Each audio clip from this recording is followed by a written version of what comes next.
somebody shared a spreadsheet, and I used that to include the session too. Yeah, I think you can share it now. I put it on the sharing. You can share your screen if you want to. Okay.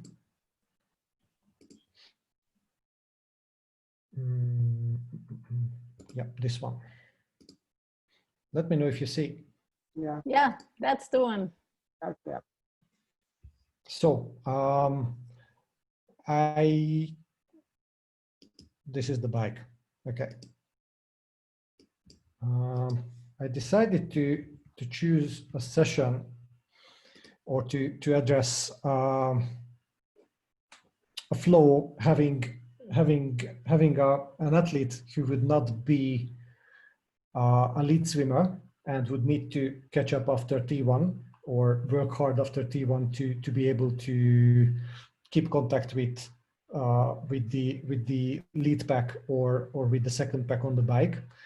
This would require the athlete to be able to sort of close some gap after the first transition. So I'm trying to address here a very strong effort after T1 and develop the 1 minute power, considering the power profile of the athlete.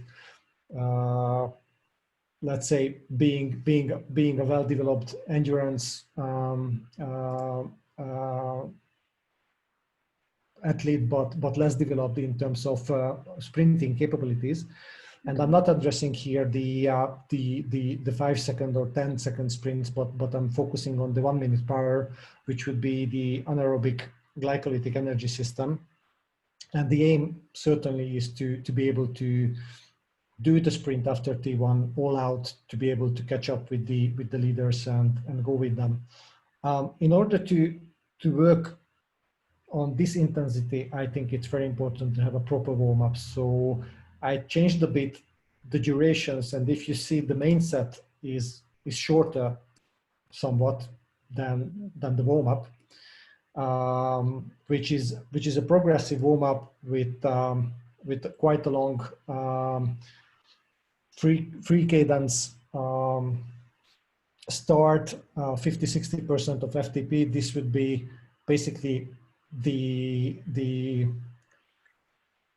extensive aerobics domain of the athlete. Then I would follow with some 1 minute efforts at 85% of RTP, high cadence, and 1 minute at 60% at a lower cadence. This would be a stimulus towards the or to the neuromuscular system as well, and also to be able to generate the power that we would be looking at in the main set. Again, some easy free cadence spinning is following for 4 minutes, and then I'm just repeating an even higher intensity, 4 times 30 seconds, 95% of FTP, again at 120 RPM. We're talking about juniors here, so maybe for an age group, actually this is something that you know, the sensitive periods to develop this capability are certainly at younger ages, because this also involves neuromuscular stimuli, and with age groupers it's more difficult to address this. So for them, maybe I would try to do something else, but with the youngsters, the 120 RPM would be something that they should be capable to do, or even some could even do, you know, higher cadences as well. Yeah, and again, some easy spinning to finish up with the warm-up. And this is the main set, which is 50 seconds at 130% of the FTP. Cadence would be somewhat higher than say the comfortable or the race pace cadence, which I would try to address with these guys around 90 RPM. And the 15 seconds would be followed by 45 seconds easy. Easy would mean 65% here of the FTP with a lower cadence. And I would do four repeats of this set. Yeah, I think I've missed a 4 because one set would be 50 seconds 45, 50 seconds 45, 50 45, 50 45, then a 4-minute rest, and then I would just repeat this again. It would be very important to, from a coaching perspective, to give clear instructions on the times when to push, to be able to monitor the effort the athletes are making. So I would do this set on a smart trainer with basically with power measurement, and monitor the power that the athlete is producing, and you know, just encourage the athlete to tackle the power levels and the cadence levels that we are looking at. Yeah. Okay, Glennon, what do you think about this set? It's good because seeing that it's a junior, it's a pretty good set. I use the same kind of training also, but I don't use a lot of RPM sometimes. I give it a lot of free, but sometimes I do specifically RPM work also. And then, yeah. What would you do if you didn't have the smart trainer? How could you substitute this workout? Who would like to say? Sharon? If there's no smart trainer, what can you do? So you can use RPEs or heart rate. If you have the ability to measure heart rate, although it's a bit harder, I think, in the juniors, but really probably RPEs. Where is a place where you could really make sure that you get a higher percent of FTP for good effort? Climbing. Exactly. So you can substitute this. What was that? Sorry. Climbing. Oh, okay, yeah. So you could use heels if you do not have exactly the smart trainer or the power meter. You can also use heels, and it will also work beautifully. And you can do heels with different types of RPMs. How can you substitute if you do not have a way to measure the cadence? If you don't have a cadence meter, what can you do, Istvan? Use gear ratio. Use gear ratio, that would be good? Yes, because, you know, like in the small plate, and you like 14, 13 small plate at high sprint, you're gonna be like spinning a lot. Okay, so yeah, that's a good idea. Yeah, or you know, just count cadences against the clock for maybe 10 seconds, and then you just multiply it, and then you have an idea. Because here we try to tackle not only the RPM but the power as well. So if it's the smaller gear ratio, then power might be not there where we want it to be. The other reason why, and of course, you know, it's a different story if there's no smart trainer, but the reason why I think smart trainers are good for this type of sets is that it could be tricky to be able to do it on the road. So I agree completely that the uphill is okay because their speeds are lower and it's more safe to do the exercise. On a flat, you know, for a good junior, we might be talking about an FTP somewhere between 250, 300 watts.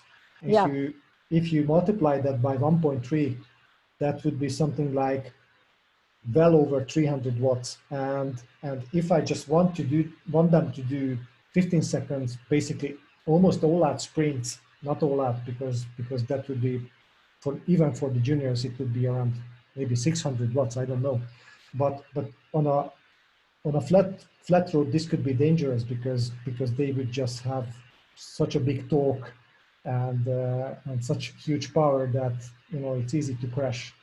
So on a trainer, I think these sort of sets are somewhat safer to perform. Yeah, yeah. The only issue, to be honest, is that because we are in development areas, there is a possibility that there will not be trainers. What we usually advise on the courses is that, for example, maybe a federation buys one trainer for a whole group and then you just start using it. Or one private team buys one or two or three trainers and then you start using it, and it's a good solution because the prices have gone down, okay? Except with this COVID that everybody bought the trainers and now you cannot find them anywhere. But the thing is that the prices do have come down, so it is like a good equipment to have. It's really an equipment that is available, but still sometimes it is difficult to find in some places. Now, I don't know how it's the thing in the islands, for example, if it's easy to get them or not, Glennon. Yeah, I have, in the COVID, I bought the Taxio 2T. I think that's the most expensive one. Yeah, they became expensive, right? Yeah, but that's the most expensive one for Tax. But you have Flux, you have different brands, and yeah, here you can find them.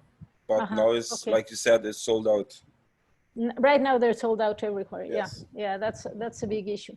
Okay, very, very good. Thank you, Istvan. Yeah, just let me add that Yeah. after this sort of power session, it's very important to have at least a 10-minute cool down, and I like to do a gradually digressive cool down with, again, a higher cadence, and I'm asking the RP at the end of the set from the athletes. Okay.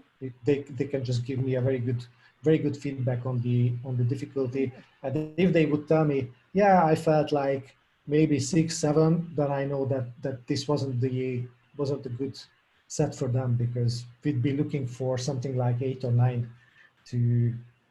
with the power set, definitely, at least. And Istvan, if you are using a smart trainer and we were not in these difficult circumstances, what could you add to make this set absolutely beautiful and perfect? What could I add if you're using a smart trainer? Yeah, this is a really good set, but what could make it like absolutely perfect? What do you think? If you become really creative with it. What happens when you come out of the water and you're not the best swimmer? You're starting with an elevated heart rate. Yeah. Basically, and you're hypoxic, and you just want to tackle that. Yeah, okay. What in the competition season, something that I would do, but that wouldn't be really a power set. I would do something like 400 meters in the pool, all out, and then do 2 minutes or 1 minute sub-max on the bike, followed by maybe 2 or 3 minutes at FTP on the trainer, then have a 4-minute break and maybe do 2 or 3 repetitions of this set. So you can do some really good combination workouts with this. And if you have access to a pool, that's beautiful, or swimming in open water, that's beautiful. If that is not possible, you might also want to do a set with the rubber bands. And it's not the same, but at least it will include some upper body work before you go into the bike, okay? But yeah, water would be the best. Very good. So now, Glennon, do you want to do running? Yes, let me take one of my trainings I have here.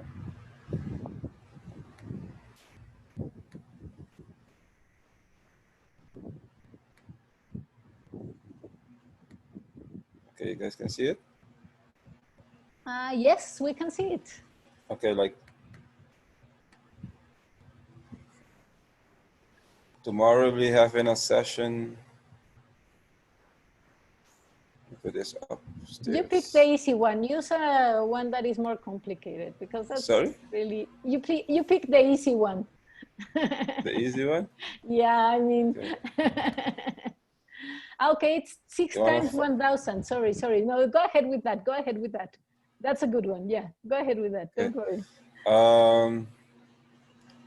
So I have a warm up because like here you don't see the percentage that is using. Okay. But here you can see it a little better if I open this. So this is, yeah, I'm busy now a month and a half with Training Peaks. It's pretty easy for a coach because it takes, when you do tests, it's put everything in the system and then you just put in the percentage and it gives you it. Warm up here needs to be 60. So the warm up, I do a big range of warm ups of the percentage. The percentage is from the threshold pace. It's not from the max. So that's here you can choose heart rate, threshold pace, threshold power, and RPE. I work a lot with the threshold pace for swimming, biking, and for biking I use FTP, and for running the threshold pace. So they have the warm up, and between this they have drills, and then they have the sixth. I put it like this: is 6 times 1,000. Start each 5 minutes. So if you run 4 minutes on the 1,000, you still have 1 minute of rest, and then you start again. It's the threshold pace and a little faster. I usually tell my athletes begin with a slower pace, and after each set you try to go a little faster, then cool down 1.2. This is, yeah, like Claudia said, it's a little easy one to do because it's a pure intense session, and I'm doing this right now because supposedly we need to have a race Sunday, but it didn't go ahead. So I need to rearrange this week because of the bad weather of the, what was it? Gonzalo tropical storm was in the area. So we had to cancel the race. So this week I was rescheduling the training again because it's going to take the 9th of August now. So it's kind of trying to get the intensity a little up and the volume down. I think, and the cooling down that usually do a little bit more. Okay. So what do you guys think about this set?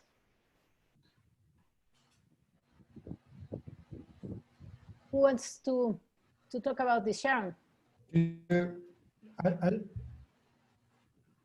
Easton? I just wanted to ask if do you do anything before the main 6 times 1,000? Do you do anything else than the 2K? Between here, I do the drills, running drills. Okay.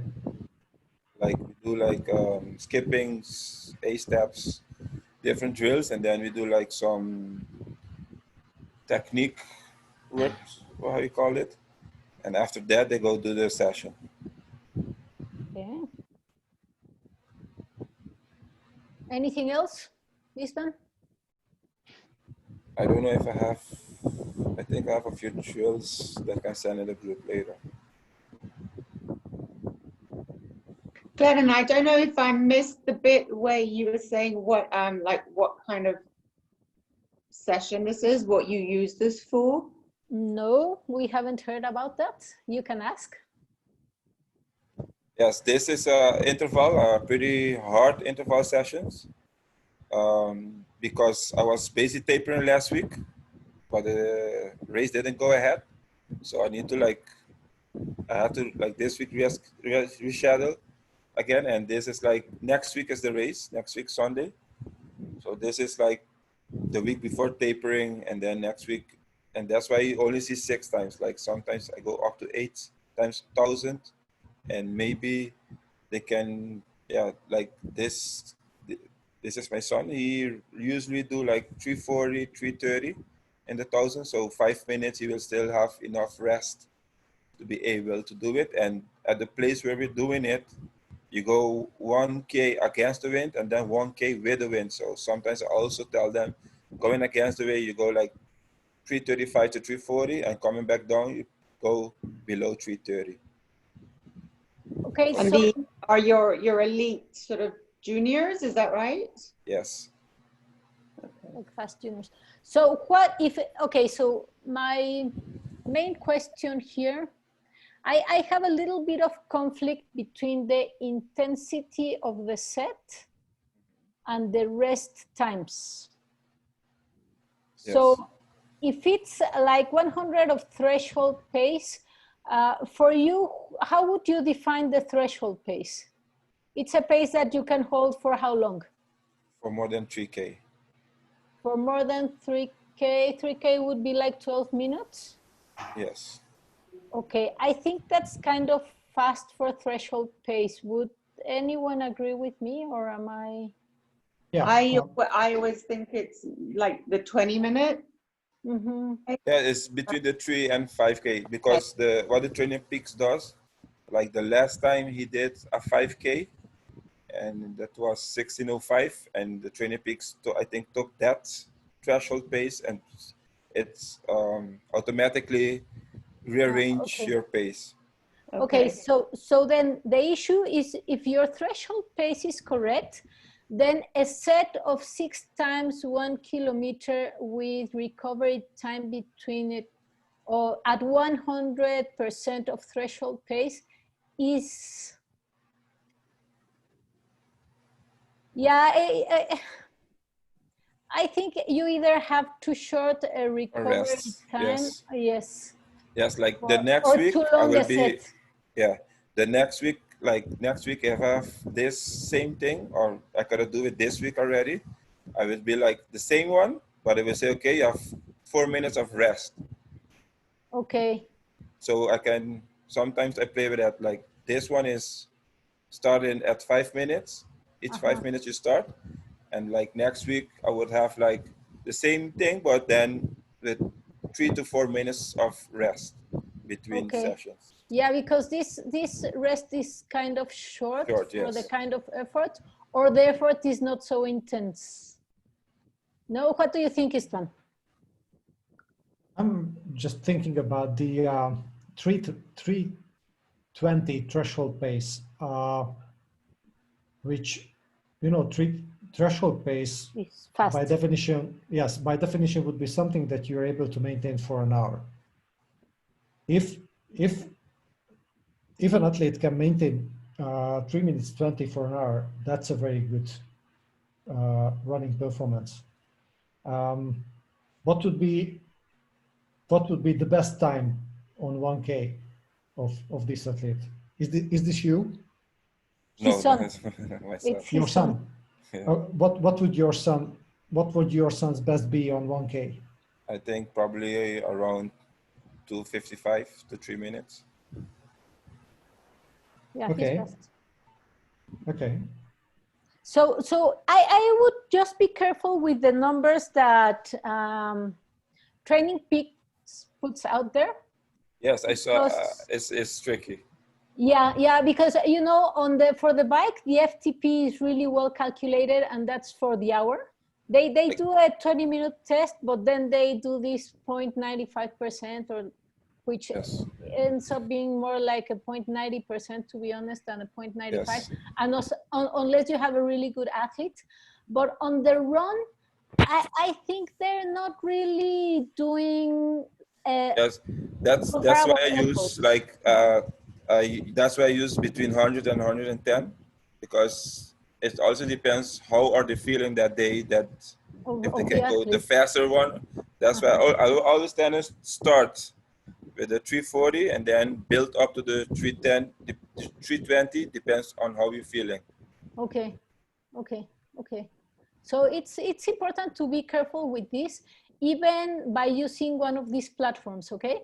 Yes. I use Training Peaks also, and it's really good, but you have to be careful with this Yes. because, for example, in running specifically, their RPE for threshold pace is, I think, around 6 or 7. So most of the workouts, you end up getting like an 8 or a 9 if you want to do an actual workout, which is usually on the higher zones. So I think they're having their confusion with the VO2 max and the threshold pace, and they are using threshold pace with VO2 max as equals, and they are not. Okay, so VO2 max is what you can hold for the 3 kilometers in a runner with this quality, and the threshold pace is what you can hold for 1 hour in a runner of this quality, and the intensities are completely different. So it's only one thing that I would be careful with Training Peaks, because they don't do that on the bike, but they do have this issue on the run, and just to be careful with that. Okay. Can I share my screen for a second? Sure. Yes. Let me get off mine. Please do. So we'll stop you from sharing, and now you can start sharing. Yes, you can start sharing, Islan. Yeah. Do you see a Training Peaks screen? Yes, we're seeing your screen. I've just entered the 3 minute 20 threshold pace into Training Peaks, and selected the Joe Friar's running calculation method, and this is what Training Peaks is giving me, and zone 4 would be obviously the threshold zone 320, 332, and with this threshold pace, your aerobic extensive zone would be between 348 to 418, according to Training Peaks, which is quite good. It's quite fast. Yes, like if somebody can maintain this pace for 2 hours, let's say, that's already something really good. So yeah, you just need to be careful with it and check it. I don't really use the 7 zones below. I've just entered the data to one of my athletes, but I'm not going to save it. I'm trying to get it more simple. And Claudia, this is something which is in accordance with the ITU courses terminology. So I'm using 6 zones, and zone 4 would be again the threshold if I would just try to implement it here. And basically what I do is I'm not using the 5A zone. I'm just for the VO2 max, which would be certainly above the threshold. I would just I would just calculate it to be somewhere in between these two. And then I would just use these 6 zones, but this is really a good performance. So congratulations if your son can do it. Let me check. The threshold is 340. 340. Yes, okay. It's not 320. Because so at 100, look, at 100 is 340, and to 110 is 320. Okay. Yeah, because it and it's a huge difference. Not 20 seconds on a kilometer is huge. Yeah, this would be the extensive aerobics, 411 to 444. Still an excellent thing. So good. Yeah. So we are using ITUs, Ethan. I'm not sure because you have been receiving like too much information, but let me share my screen. And this is what we're using. Sorry, you're not seeing my screen yet, right? Not yet. And now you're using my screen. And This is what we were using. This was from the ITU program, but I agree with you. I do not divide this. I only use, to be honest, I only use like 5 zones. I recovery, I just use it as recovery, so it ends up being like 6 zones, but just tell the 5 zones with my athletes in order to have the easy workouts, the extensive aerobic workouts, then the threshold workouts, VO2 max, and when we go all out. Okay, a lot has to do with how you plan your workout, but it's really important to know the difference between where the FTP is, which is here, and where the VO2 max is, which is on a higher speed and way more difficult to maintain. It's really important to get that definition correct, okay? Yes, are we Okay. here? Yes? Yeah, okay. Yeah, okay. Okay, so we're almost done for today. Sharon, you had already given us your workout last week, right? No, that wasn't me. Oh, okay. So which one do you want to give? Swim, bike, or run? I don't mind. I've got a recovery swim session, a bike no session, recovery. A bike session. Pairs, or a running power hill session. A running power hill session, I like. Let me stop sharing my screen. So I'm really IT challenged. So I can take a picture and put it on the WhatsApp if you like, if you want to see it, because I don't know how to share. You can tell it to us. It's okay. I'm writing notes here anyway. So basically the athlete I had chosen is a 16-year-old girl. So the athletes that I'll be doing the session for are aged between 14 and 16, and they're sort of our youth, I would call them youth elites, but they're not really elites, but there are good youth athletes. Okay. And this session, our national stadium is at the top of a hill, and we often use the hill called Frog Lane for hill sessions. So the aim of it really is a power session. The warm-up involves 5 minutes of easy jogging, and then 10 minutes of dynamic stretching and drills, making sure we've got gluteal activation exercises, things like Russian dances. And then we'll follow that up with another 5-minute jog, but 3 times 15-second sort of sprint intervals to get things fired up. And then the main set is three of these. So 4 times, it's a 200-meter run up. The gradient is about 4 to 5%, the gradient of the hill. Okay. The recovery is an easy jog down to the bottom. So you run up 200 meters, recover down, do that 4 times, and then 3 minutes of easy running in between each set of 4.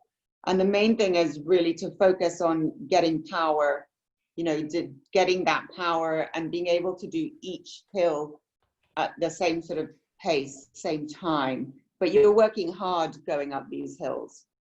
Okay. And then the cool down is sort of an easy run for 10 minutes, concentrating really on just light footing and floating and getting your heart rate down. Okay.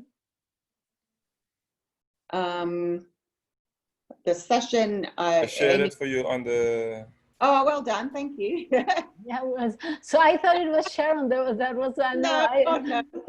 Okay, that's a good one. Increase strength and power, and as I said, each hill rep should take about the same time. And athletes are working at their sort of 8 RPE and really pretty breathless at the top, but jogging nicely down and catching their breath and heart rate.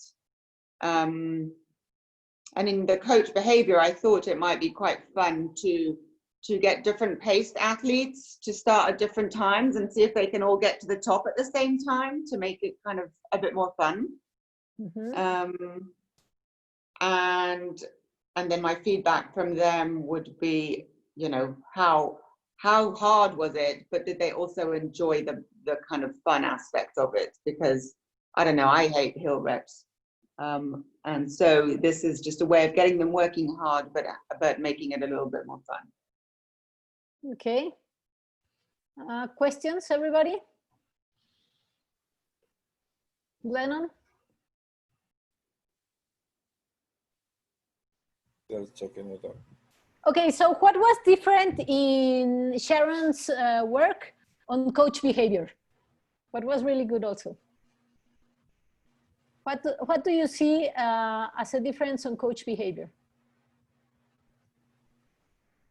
She differentiate because of she let what she said, the slow runs go first, fast run come behind. Then it's a challenge for both athletes to not to get left by the fast runner, and the fast runner want to pass the slower runner going up. Okay, and what additional things she could do in as coach behavior that would be, I think, a lot of fun for the athletes? What could you add there? King of the hill timing. Yeah, or maybe, for example, some kind of relay work. Yes. Where the athletes get to choose how they divide the teams, for example. Yeah. And so they have a little bit of control of who's doing what. Mm-hmm. And then you can relax a little bit as a coach and let them work it out for themselves. So that gives them a bit of control on the workout. Yeah. So I think this was really good, Sharon, because we hadn't addressed coach behavior and we do need to address it. So the idea is not only to have a really good coaching session, but as coaches, you also need to grow up regarding different ways of behavior. So it's not just an issue. So on the very first basic level, you want to have a safe session. Then on the second level, you all, as a coach, you want to have control of the session. That's really good also because that helps to get a safe session. And then if you go a little bit forward, then you start giving the athletes opportunities to decide things from the training. And if you go a little bit forward, you can let them organize a coaching training session, which most of the time we're all very scared to do because you're not sure that so most of the time people say it's not going to be as intense as I wanted, and then other times it will be more intense than I wanted and such. So the challenge for the three of you, and because I'm not sure if Steve is here, but if not, I'll send it for him.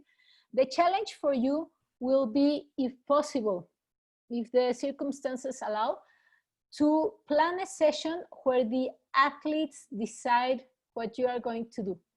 You give them the objective and see if they can come up with a good workout for that objective. So you don't need to go and say, you need to plan me a VO2 max session, okay? But you can go and say, we need to have a very intense session with a long recovery or with a short recovery or with short sprints. And let's see if they can come up with something fun in a timely manner, okay? And if you see that it's not working, you just take back control and it's not a problem ever, all right? So that will be a challenge for all of you. And yes, I wanted to ask you, is this how you expected this session? Is this what you were expecting? Yeah. Yes. It was good to discuss and see the ideas. Yes, Okay. definitely. It's good to see other approaches, and I feel like Esteban and Glennon are definitely more experienced than me as a coach. So it's actually really nice to see. I'm totally starting out on this, but to see things, other tools and other things that you guys use that are helpful to you. It's a really good way to learn, right? Yeah. To discuss what we're all doing and see the differences. What, besides that, I think that the explanation was not very clear, and think that because I had so many questions. Besides giving a better explanation of how this task was going to be achieved, what else would you do to make this a better session?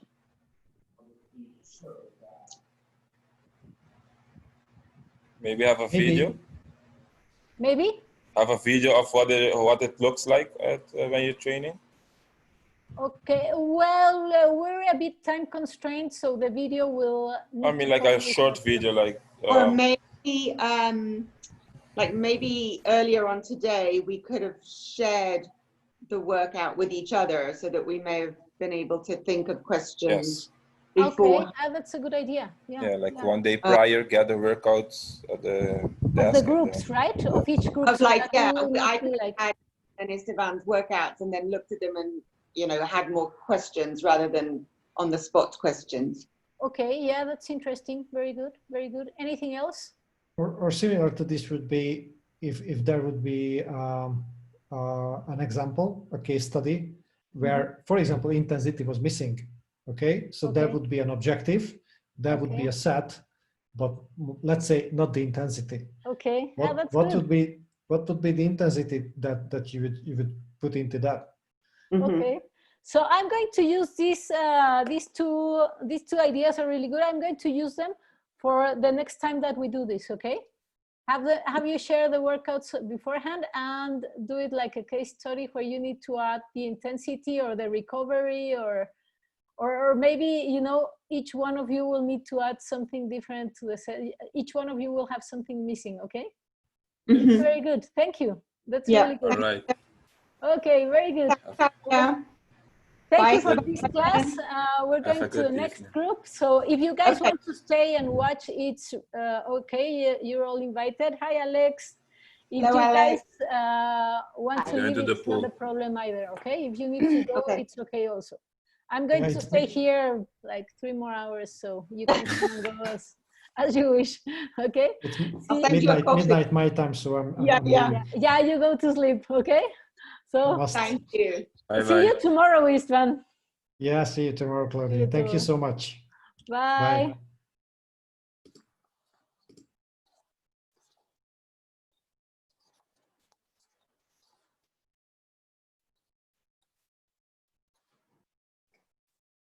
Alex, just 5 minutes while the rest of the people arrive and I get to go to the bathroom really fast. Okay. That's okay. I'm a bit early. I'm a bit keen. No, that's good. That's good. That's better. Okay. Let me just unmute. Can I start? Is that okay? Yes. Let me just introduce. This is the PATCO Level 1 2020 workout design session at 5 p.m. Okay. We have Alex Wilbers, Fernanda Sanfeliz, Keisha Manaure. How do you pronounce your last name, Keisha? Yeah, that is correct. Manaure? Perfect. Okay. Yes. And Carlisle Russell. Okay. So we're going to start. Alex, you are going to start with which sport? The swim. The swim. So I'm opening it up now, and I know hopefully I can share it. Okay. Oh Jesus! Oh, here we are. So let me just open this up. And oh dear. Okay, just a second. Share screen. And yes, you are screen sharing. Perfect. Oh, this is exciting. There you go. Okay. So can you see it in full? Because I only have it half, but you can see it in full, yeah? I'm seeing half. You're seeing half. Yeah, but okay. It's okay. Just so if I open it up full, then you won't be able to see me, but that's okay, yeah? You don't necessarily need to see me. Okay, let me just put this in the corner here and then see if we can make that a bit bigger. Okay. All right, here we go. So I will start with my athlete to introduce my athlete. So he's 39 years old and he's a competitive age grouper. And he has a very busy job. So, and the reason I'm saying that is because further down the line and with the other workouts, there might be some options for doing 1 or 2 rounds or 2 or 3 rounds for the workouts, just depending on his time availability. Yes, and I should have put my time overall. I think the time was, oh dear, here we go. I think about an hour, maybe an hour and a half for the swim session. we're having a warm up 15 to 20 minutes, and always starting off at the by the side of the pool with the swim bands, just to a stroke simulation, arm swings, that sort of thing. Then in the pool, doing a 550 meter mixed stroke as follows. You do a freestyle RPE at 2, then a 100 meter breaststroke, same thing. Then for body alignment, pull buoy and snorkel will be applied at a slightly higher RPE at 3. And then picking up the speed a bit, 450 meters, where you do every 25 followed, you pick up the speed every 25 followed by 25 easy. And you go RPE 4 on the fast ones, and back down an RPE of 2 on the slower ones. And my key points are to, first of all, with the warm up, you prepare and activate relevant muscles with bands and for swim movements ahead. You work on body alignment to ensure good posture for the main set. And the pickup speed to ensure readiness for faster paces in the set. And then we're doing the main set. And as you can see there, sorry, let me just go down a bit. So with the main set, as you can see, you can either do 2 rounds or 3 rounds, depending on his time availability. So sometimes there's more times where you can do 2 rounds. So it's between 1800 and 3600 meters. And we're doing 10 times 25 with every second 25 increase pace to RPE 4, followed by an easy 25 on RPE 2. Then you're doing 10-5, or he's doing 10 times 50 on an RPE at 4 with deck ups on every second 50, followed by a fast 50 meters RPE 5. And then he's doing 150 meter easy on RPE 2. And then he's doing that 2 or 3 times. And then he's doing a cool down of mixed strokes on RPE 1 or 2, depending on how he feels. And the key points here really are working on ability to cope with increase in RPE when getting out and back in the water, followed by a fast 50, which prepares for the end of the swim and the transition. And the ability to move between lower and higher RPEs without losing form.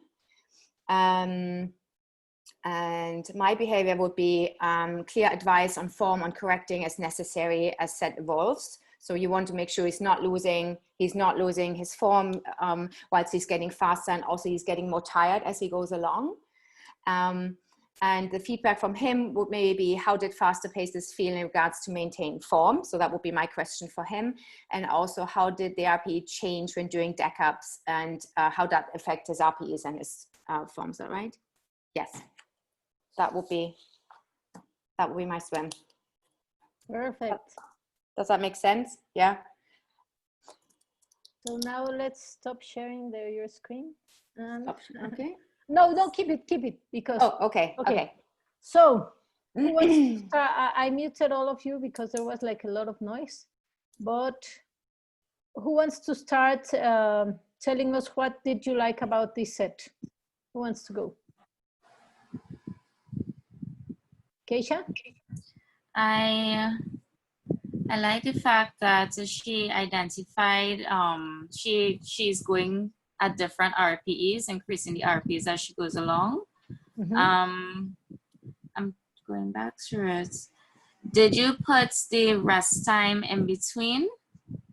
No. No, I didn't. So what I said is that he has 25 meters in between on the lower RPE to rest. So I didn't. So that's his recovery. Can you scroll up a little bit, Alex?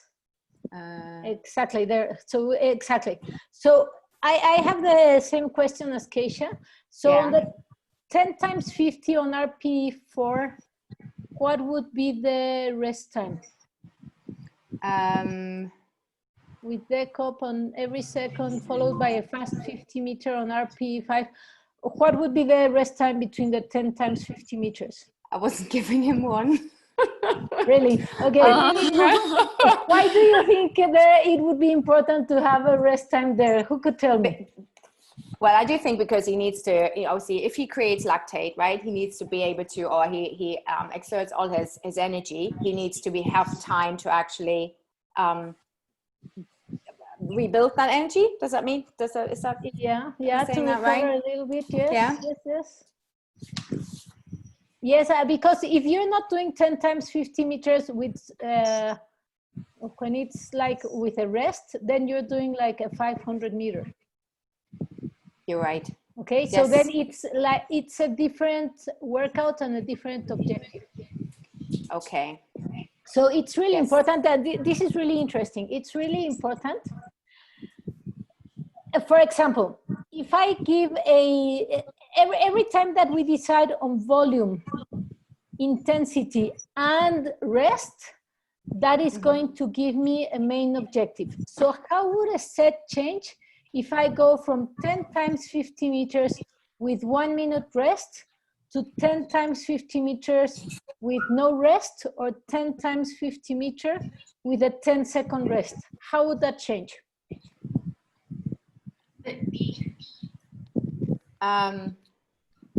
So if you have 10 times 50 meters without a rest, then it would be more like an endurance, I would think. I would more an endurance set. And having 10 seconds in between, obviously you try to hold that 10 seconds, which means your recovery time possibly gets shorter and shorter, which means maybe he's going, I don't know, much quicker into the higher RPEs and the higher zones, and you might not, The RPEs are going to change, or the athlete will need to go slower. Yeah. So for example, if you have 10 times 50 on RPE 4 without any break, one or two things will happen. Or the RPE will go higher if they keep the same speed, or the speed will go lower to keep the same RPE. Right. And that will just change the objective of the set. Yes. Okay. Yeah. So it's good. It's good that this came up, because it is a usual issue. Okay. When we're planning workouts, that we need to consider the whole 3 variables.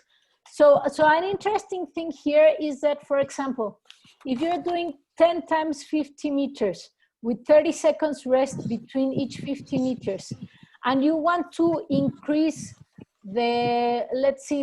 stress the athlete a little bit more, you can either go to 12 times 50 meters, or you can go to 10 times 75 meters, or you can go to 10 times 50 meters with a lower rest, with 20 seconds rest or 15 seconds rest. Or you can do the same 10 times 50 meters on a higher RPE, okay, or a higher speed. But, and what is important about this is that you do not want to change all the variables at the same time. So what I wouldn't do is, this week I do 10 times 50 meters at RPE 4 with 15 seconds rest. And then next week, sorry, a second. The dogs, it always happens to me. And then next week, 12 times 75 meters with 20 seconds rest on an RPE of 5. Yeah, that would be a programming issue, because it's too much stress for the athlete and they might not adapt to that stress. Okay, but this was really good, Alex. Who wants to go now with the bike? Fer, Bas. Can I go? Yes, you go with the bike. But you may have to share for me, because as I explained, I don't have my yes. Sorry, Keisha. Fernanda is going right now with the bike, and then you can go after Fernanda, okay? Okay. Fernanda, do you want to share your screen, or do you want me to share your screen? I thought I already put my screen sharing. No, we're not seeing your screen yet. Now we're seeing your screen. Good job. Good. Very good. I have it, an Excel file. Cycling. Okay, so what I chose is route that here in Mexico we know it as Giro de Morelos. It's an 80-kilometer lap route. It has like 700 meters of elevation. So it's really, well, I consider you can practice drafting sessions in long rides in this route. So this is what we are doing. Here in assistant, I made a mistake. It's Ana Duran, which I put there as my assistant during the training. The session is cycling drafting session. The equipment will be road bike, helmet, bike equipment, water, and gels for nutrition and everything that the riders will need during the session. Now, the objective is to teach and practice drafting technique. The participants are for experienced riders. So this route, I would split it so we can have a warm-up, main set, and cool down. The warm-up will be the first 20 kilometers. This is a route where you start with like an easy pace and going downhill. So this would be like this first 20 kilometers, you can like have this RP in 1 and 2 and then just get to the, well, then to the main set. So the main set would be start the formation with the 4 riders. This is like, it has elevation, but it's like, you almost don't feel it. It's like, if it's like going straight, but going up a little. So it's the formation with 4 riders in draft position and doing changes in formation every 500 meters during 40 kilometers. So they would be doing these changes during the session every 500 meters. And then obviously teaching them how to hydrate and where, like when they are in the back of the drafting line, they can like get hydrated and some gels as well, or being in the front position, they can also get hydration. And the cool down would be the last 20 kilometers in RP 1 and 2. And that's what I chose for biking session. Okay. Wait. Huh. Wait. Okay. Sorry. You're good. Okay. So who wants to, Alex, what do you see about this training session? What I like, it's very uncluttered and very concise. So that's what I like. So it's very, I think it's very nice to, they have very clear instructions. So it's not very complicated, right? So they have very clear instructions of what they have to do, what their roles are. And I like that you pointed out that they're also learning that formation when they're in the back, when they hydrate and when they're taking their nutrition. I really like that. I thought, I don't know, that's just me. Would you maybe elaborate a bit more on what types of formation they're doing, or they're just, it's just the 2x2s in there, and then they come from the back? Yeah, there are 4, so they would be like going to the back and then again and again. Just rotating. Yeah. Okay. No, I like that. What I liked about it was it's very concise. I really like that.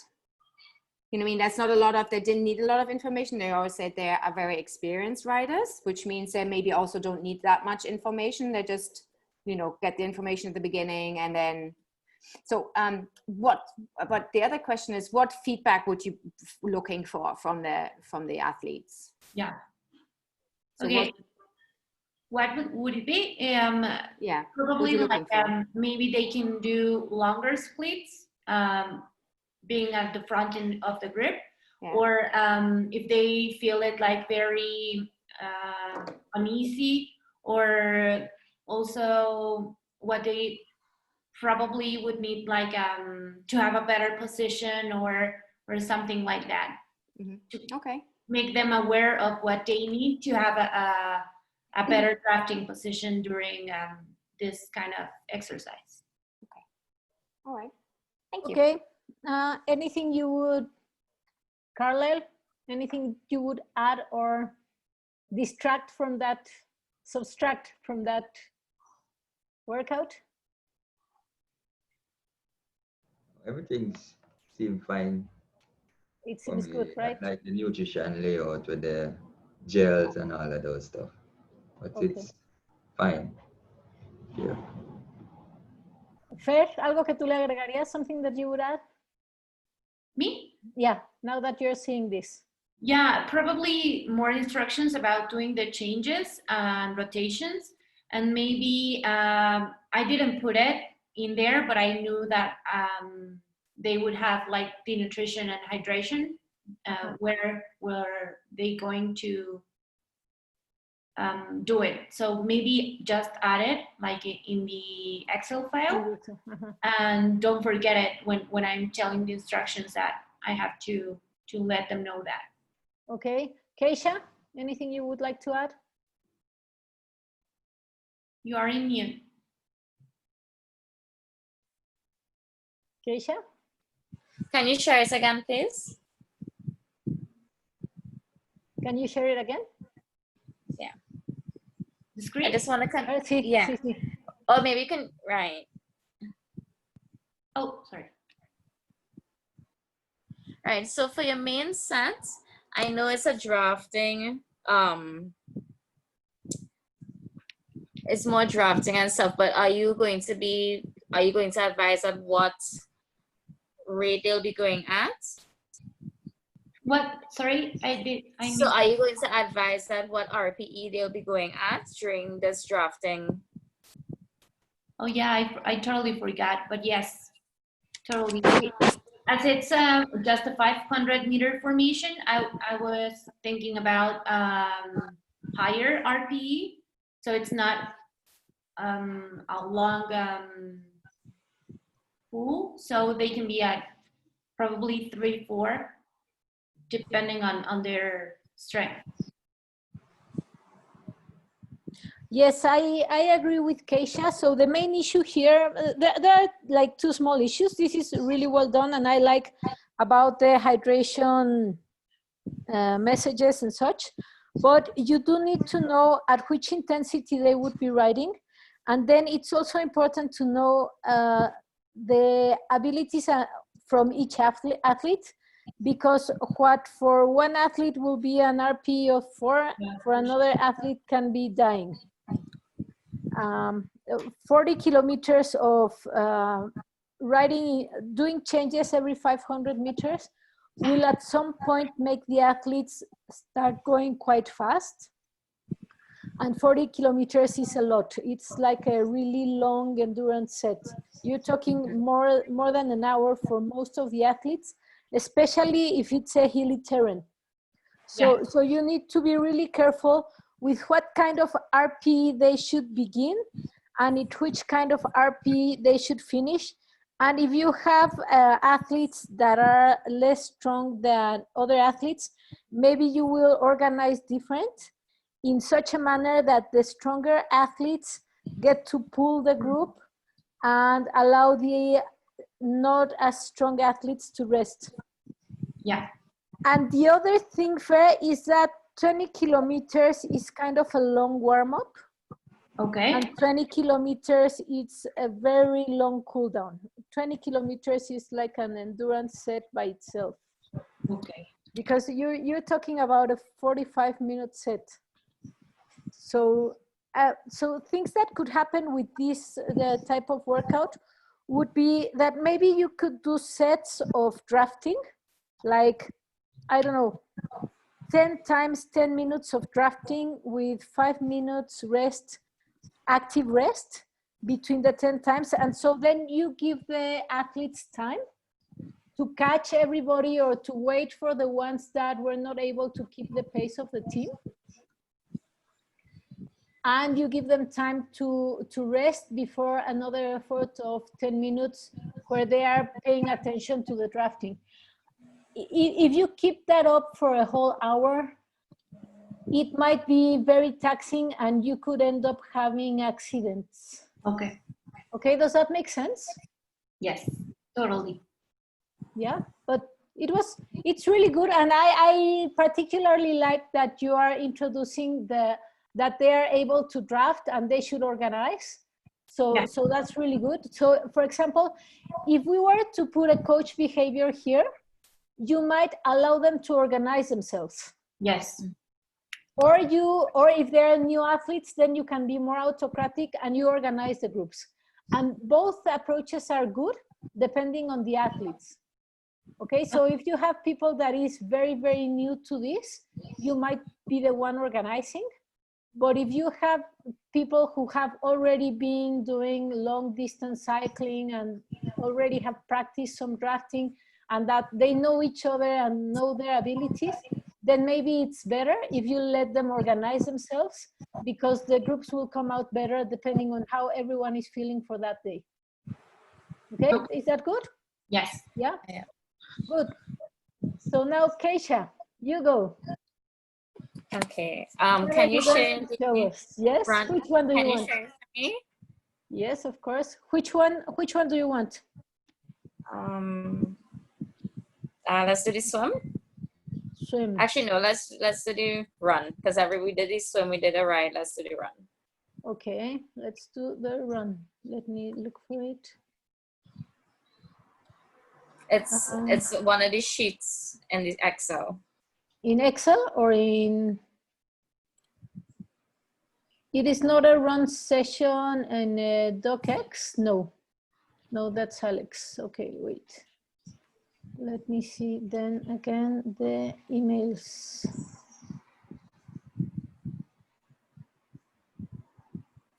Let's see, here it is. Okay. Okay. Training zone, so it's the Excel. So, okay, wait. And this is San Feliz, okay. So here we are. And let me share my screen.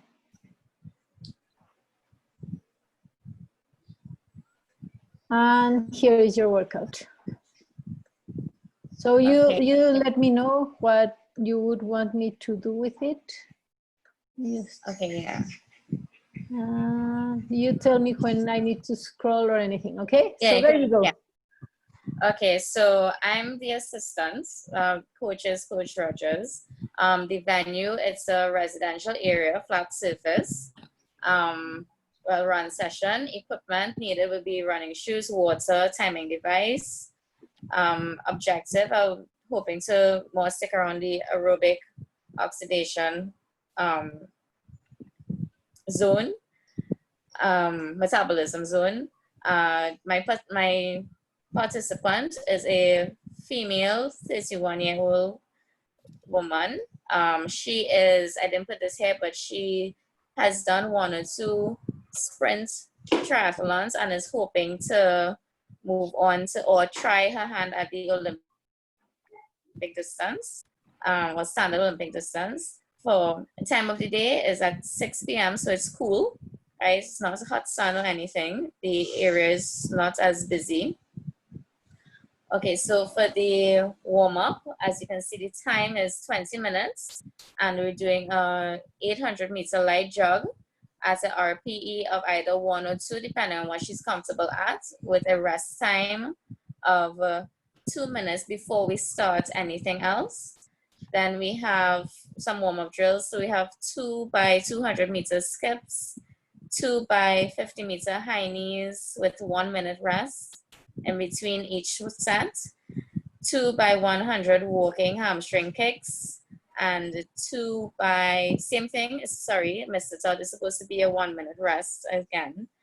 And then 2 by 100 meters, oh, sorry, the 2 by 100 meters hamstring kicks.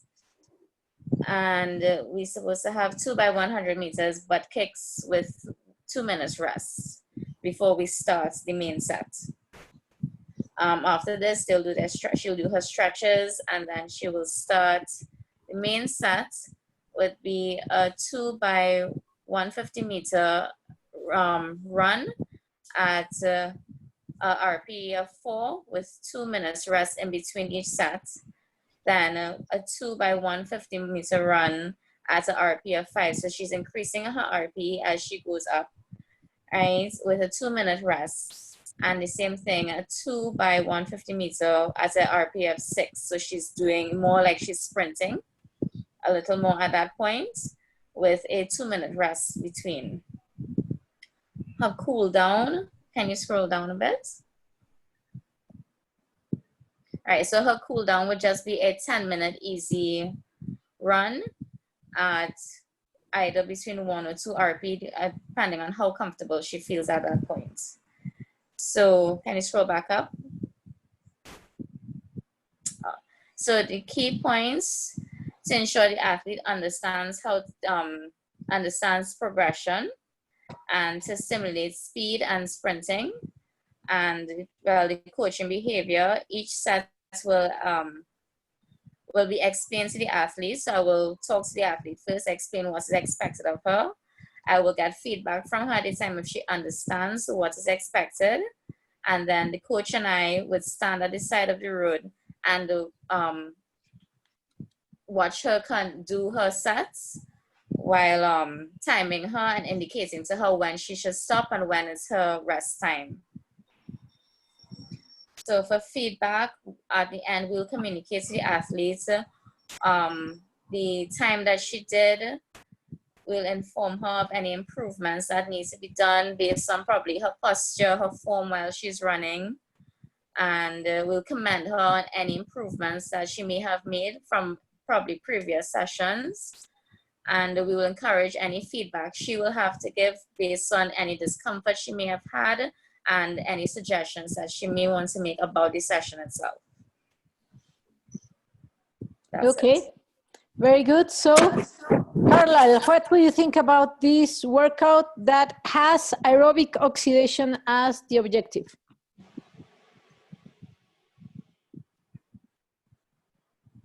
You're on mute, Carlisle. You need to unmute and tell us, what do you think about this workout? Carlisle, are you there?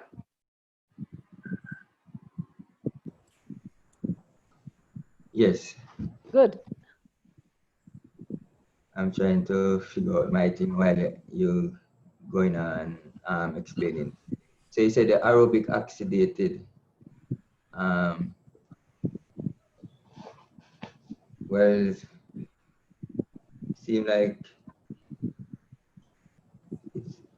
it's a bit for the main set. Wow, I'm kind of a bit lost because I'm trying to figure out my thing here because I'm kind of old school and not really working with the computer. Everything is on paper here. So I'm trying to follow as I go along. So time females. So you did warm-up drills with skipping and high knees going into the, those are to go into the main set, which seems okay. What I would add in that bit is like some stretch, some dynamic stretch. No, the stretch and the warm-up is okay. I would like you to discuss what is going on with this main set regarding the objective. Oh, I can't move it up. Okay, somebody else first. What do you think about this main set? I really like the set, and also that she put well, all the coach behavior and the feedback from the athlete. So it's very complete and I think a robust main set. So I really like it. Just let me see. They're also like side timing the athletes. So they are like giving like a correct I don't know, like feedback at the moment to the athlete. So that's really good as well. Well, I consider that. And as she's also here, it's making it more comfortable while doing the workout. I think that well, at least when I kind of do these sets, when you like know your time and know how are you like making every lap, it makes you like feel better when you are like doing it right. I don't know if I'm kind of explaining myself. Yeah, but you're still not getting exactly where the issue with this set is. Okay. Alex, Have you seen what would be the issue with this set? I think I really like it. I have to say, I like that the coach behavior. I like the warm up, and what I think what might be, because you coming from an RP of 4 to an RP of 5 to an RP of 6. So I wonder if you actually have enough rest, or if you're actually not in your is that okay? Well, because it's 150 meters, and I think that's where I would like you to focus your efforts. Keisha. Okay. Tell me, how long is your set? Okay, based on this, I was hoping it would have been 30 minutes, but rethinking it, it may actually be on average, let's say probably 20 minutes max. Yeah, and a lot of it is of rest, because if you do 100 meters and then you rest 2 minutes, how long do you think you will take running 150 meters? Not long at all, just like, yeah, not like, even yeah. Good, we got there. So what happens if you're planning an aerobic oxidation set? What would you like there to be? It should be like probably average about 400 meters. Maybe a bit longer, because aerobic oxidation is on the lower end of the RPs. The RP scale is from a 0 to a 10. So 150 meters running is around 45 seconds. Okay, yeah. With someone running not so fast. And then you get 2 minutes rest. So there will be a lot of rest, and there will be no aerobic oxidation. And this is really important because usually the aerobic oxidation will start after 20 minutes. Okay. So what you want to, you would prefer to have here is efforts that are longer. Okay. Maybe miles, maybe a continuous effort, maybe a fartlek, but something that keeps you running longer and not resting so long. Okay. Okay, is that good? Yeah. Understood. So it's important, it's really important when you plan for your objective to make sure that the set is designed according to what you are looking for. Okay? Okay. Yeah, does that make sense? Yeah. So it was really, everything was really well planned. You just need to make sure that your objective has a set that is according to the objective. Okay? Yeah. The rest of it was pretty cool, and yeah, I agree with everybody that you had like really good coaching skills in there.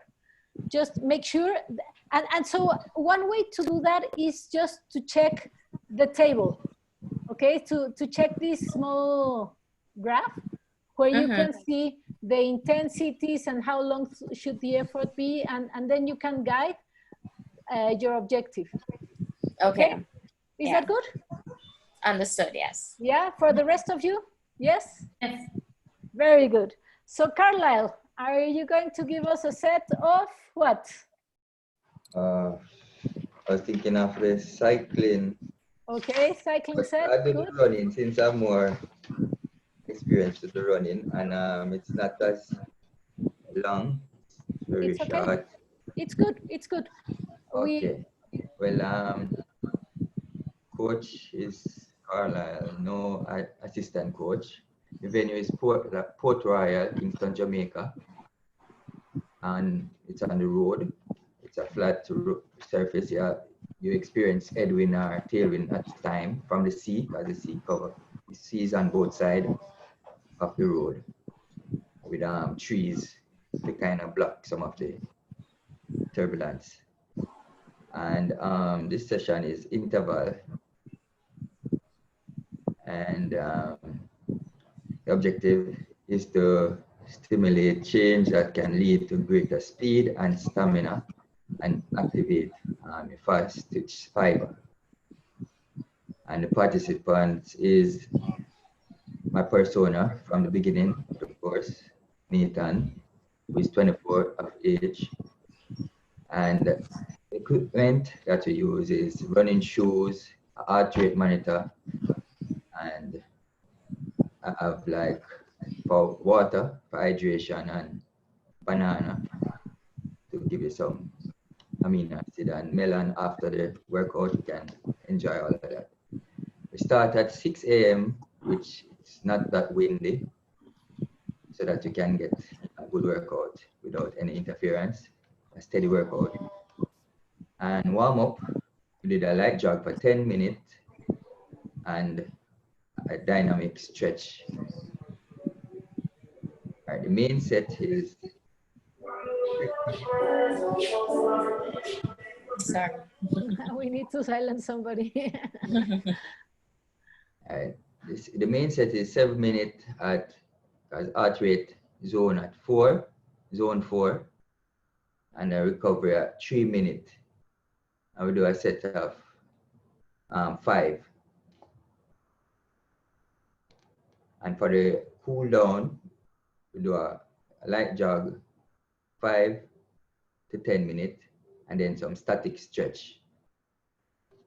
The key point is pushing itself close to peak heart rate during a brief sprint that allow it to fall back down as you recover to a lower heart rate.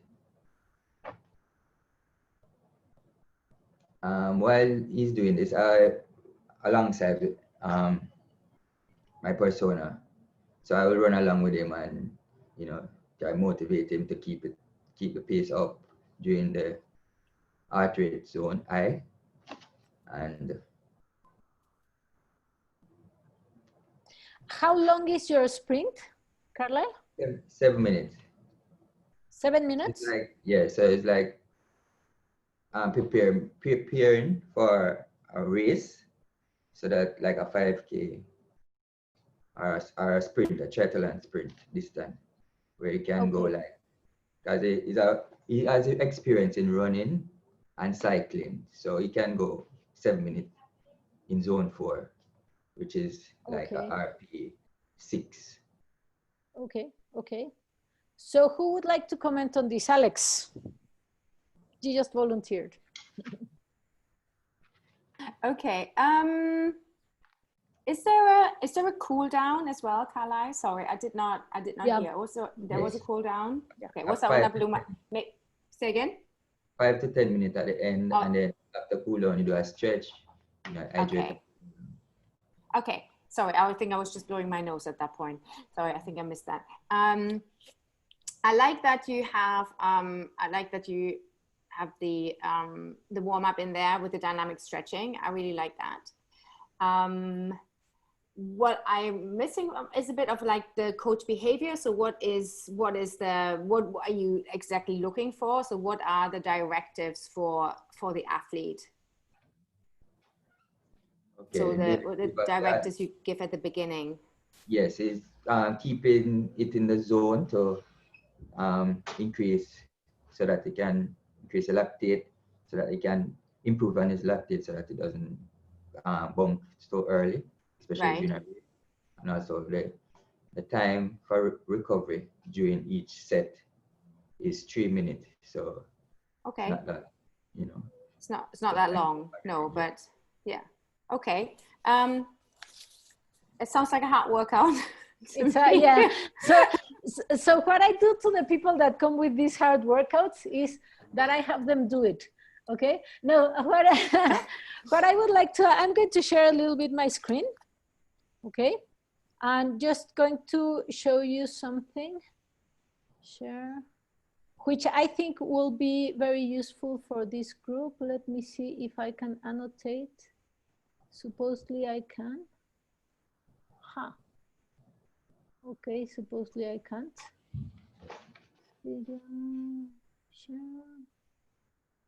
All right.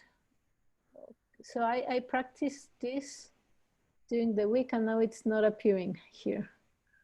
Hide, annotate, no, and there's no annotate. Okay, well then I'm not going to share my screen. So yes, I'm still going to share my screen and tell you something. So here we have speed, okay? And here we have endurance, all right? So Carlisle, when you talk about gaining speed, what we need to have is very short efforts at very high speed with very high rest, okay? And when we go to endurance, we want to have very long efforts at low speed with short rest, okay? Can you see this? And this is a continuum, okay? So when you tell me you want to increase somebody's speed, you need to do very, very short efforts. So like Keisha's efforts, 150 meters would be very good, or even shorter, 25, 50, 100 meters would be good for gaining speed with a lot of rest. So Keisha, your workout was designed for speed, except that you didn't have the intensity there, okay? And Carlisle, your workout was designed for endurance, not for speed, okay? It's quite a long, 7 minutes, you're talking around VO2 max, which would be somewhere around here.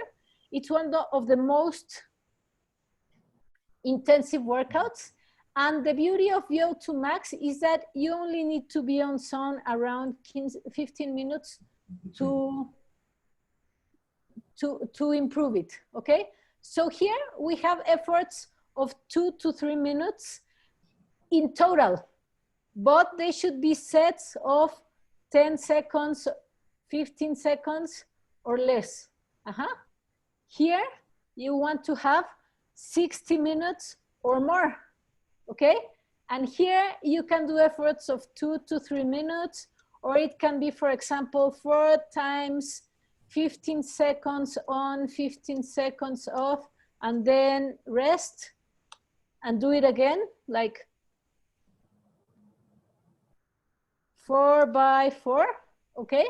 So the idea is just to make sure, again, that the objective is compatible with what you are planning, okay? So if you said, we want to increase the speed of the athlete, it is here.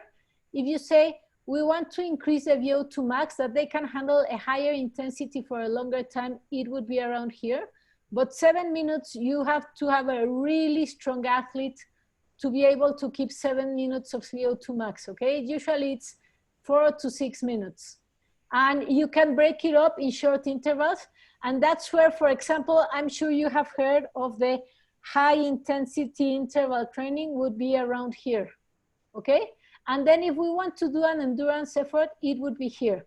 And so if we round this up with what Fer and Feliz did, here we want to have a short warm-up and short cool-down because the set is long, okay? And here we want to have a very long warm-up and a very long cool-down, okay? And here, yeah, I would go for a long warm-up and long cool-down for this set because it's only a 15-minute set. Does this make everything a little bit more clear? Yes, Yeah. the 10 to 15 seconds or less, is that the, that's the size speed of the repetition, yes. That's the repetition, okay, yes. right. Because you know, longer than 10 seconds, you will start losing speed at some point.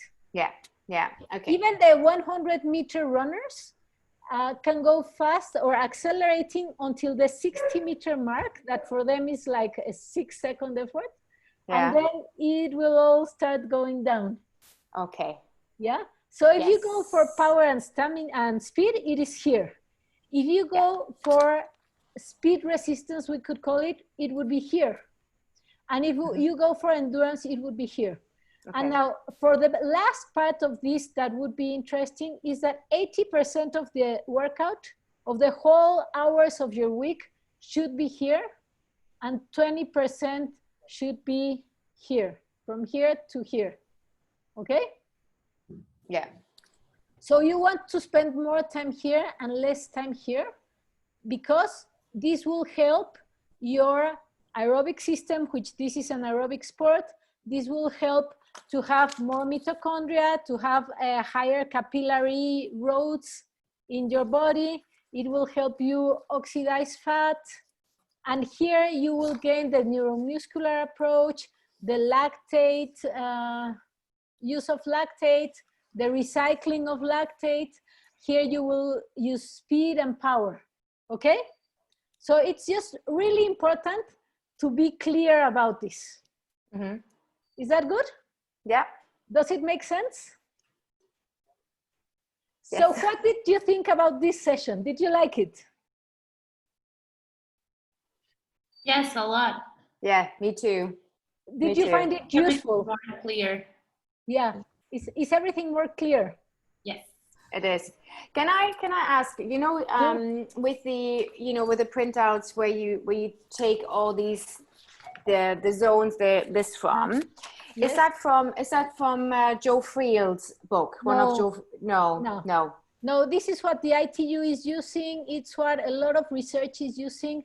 Okay. Joe Friel's is, well, there's a little bit from Joe Friel, but mostly I find that Joe Friel's things are kind of old. Right. I have never read any of his stuff. I saw every now and then there was a little mark about Joe Friel, but it's good to understand, but I think he like got stuck in the past, you know, mostly because most of the people that Joe Friel and his cohorts train is online training, and they never get to see the athletes. So they are just like very careful. So most of the training is done at really slow pace for a very long time. And that's mostly to protect themselves, because in the US you can be sued. all right, okay. The rest of the countries we don't care about. No, I'm not going to say this on a recorded thing. The rest of the countries, we can do different, because we do get to see the athletes. Yeah. We do get to communicate with the athletes. We do get to know if they're doing well, or if they have other challenges. And well, I don't know what happens in Mexico, but in other countries, but for example, in Mexico, as coaching is not a profession, okay, you would probably not get sued, but you would, well, in my case, I prefer to be a certified coach that has responsibility on what happens, than to just make it safe and just make everything slow or putting people in danger. So I don't like any of both approaches. So either giving such an easy, long, slow workout that eventually it will help, but it's not like the best or the most fun or anything. And on the other side of the spectrum is killing an athlete. So I think both sides are not so good. It's better if you get to know the athlete and do a good systematic workout with them, taking into account present challenges. Okay? Yeah. No, thank you. Yeah, no, I appreciate that. Very good. Okay. Okay. So people, I need to go because we have the next class soon. I hope you enjoyed this lesson. I hope you liked it. I'm going to stop sharing so that I can see you. Yes, thank you. And yeah, if you think of a way to improve this session, can you please send it directly to me on WhatsApp, so that we will not like go crazy, but we're kind of short on time, okay? Yeah. So all the other ones, I did them all. I did swim, bike, run. So are we going to share that with people, or are we going to see if we, I don't know. We're going to review them too, but the first objective here was to have everybody start thinking about what you are doing. Okay. So what you did on the run, you will probably need to think about also on the bike and on the swim with what we did today, okay? Yeah, so, okay, thank you. But yes, we will have another session like this for all the rest of the work. Excellent. Okay, okay, thank you so much. You're welcome, guys. Thank you. See you later. Bye, guys. Bye. If you guys Bye. want to stay and see the other sessions, it's okay. We're going to be here 2 more hours. If you want to go, it's not a problem either. Okay? Okay. Okay. Okay. Thank you. Take care, guys. Have a good one. Bye. So Bye. for the newcomers, I'm going really fast to the restroom, and then I'm watching you here, okay? I am aware that we start in 3 minutes.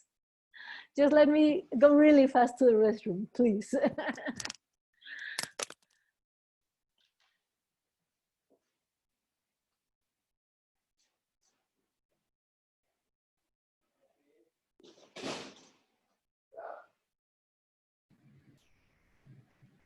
Hey, Natalie.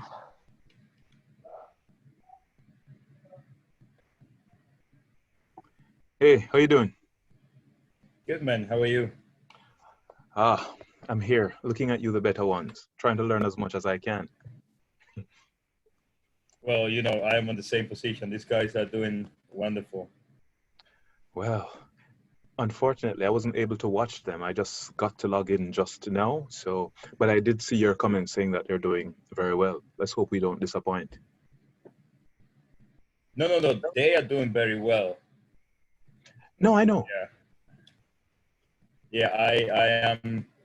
I don't know. For some reason, I find a little bit of finding a little bit difficult to understand exactly what it has to be done. Well, our understanding is this, that we have a training plan for each of the disciplines, swimming, running, and cycling. And there's this form that she had given that we should use that as a breakdown. So, and I think in total we should speak for what, 6 minutes or so, maybe 2 minutes for each. I don't think we have to be very detailed. At least that's my understanding. Well, at the beginning, I thought that it was just without using the form, it was just to put together literally just one session in terms of the main set of whatever train zone that you picked. And then I watched the video that she posted yesterday or something like that. And I'm like, oh shoot, I have to do it this way. So it was a good thing for me that I watched the video. So yesterday's video was more detailed, you're saying? Yeah, yesterday I rushed and I put together all the detail with that sheet that she gave us. Yeah. Oh, well, let's hope I'm not too bad today. But she says it's... Oh, you know, to be honest, I don't think that you have to be worried about it because, yeah, she said that it's not an evaluation. It's not a test. So it's just, you know. Hola. Okay. How are you doing? Yeah. Where are you from? Where are you from, Natalie? I'm from Jamaica. Carlos. Oh, you're Jamaican. Yes. Sorry, Sweet, my accent isn't the strongest. Next time I'll put it on. No. If you put it on, I would not understand you. Okay. I think Jamaica is the place that is more difficult to understand. Really? Yeah. Do you understand me? I understand you. I understand you well, but the rest of your friends sometimes not that much. I struggle. Oh my God! Maybe I'm not Jamaican. Maybe you're not Jamaican. Where are you from? Well, I'm gonna ask my parents. Okay. Very good. So, are you guys ready for today? Yeah. So, yes? Claudia, you must be really tired, eh?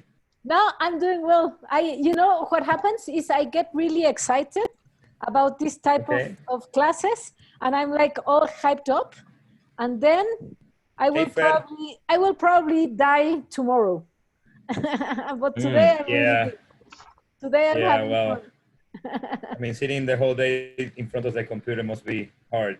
Yeah, and you know, I have to pay attention and make notes and everything. So it's not like I'm just not. So I'm going to let you direct the class today, Jorge.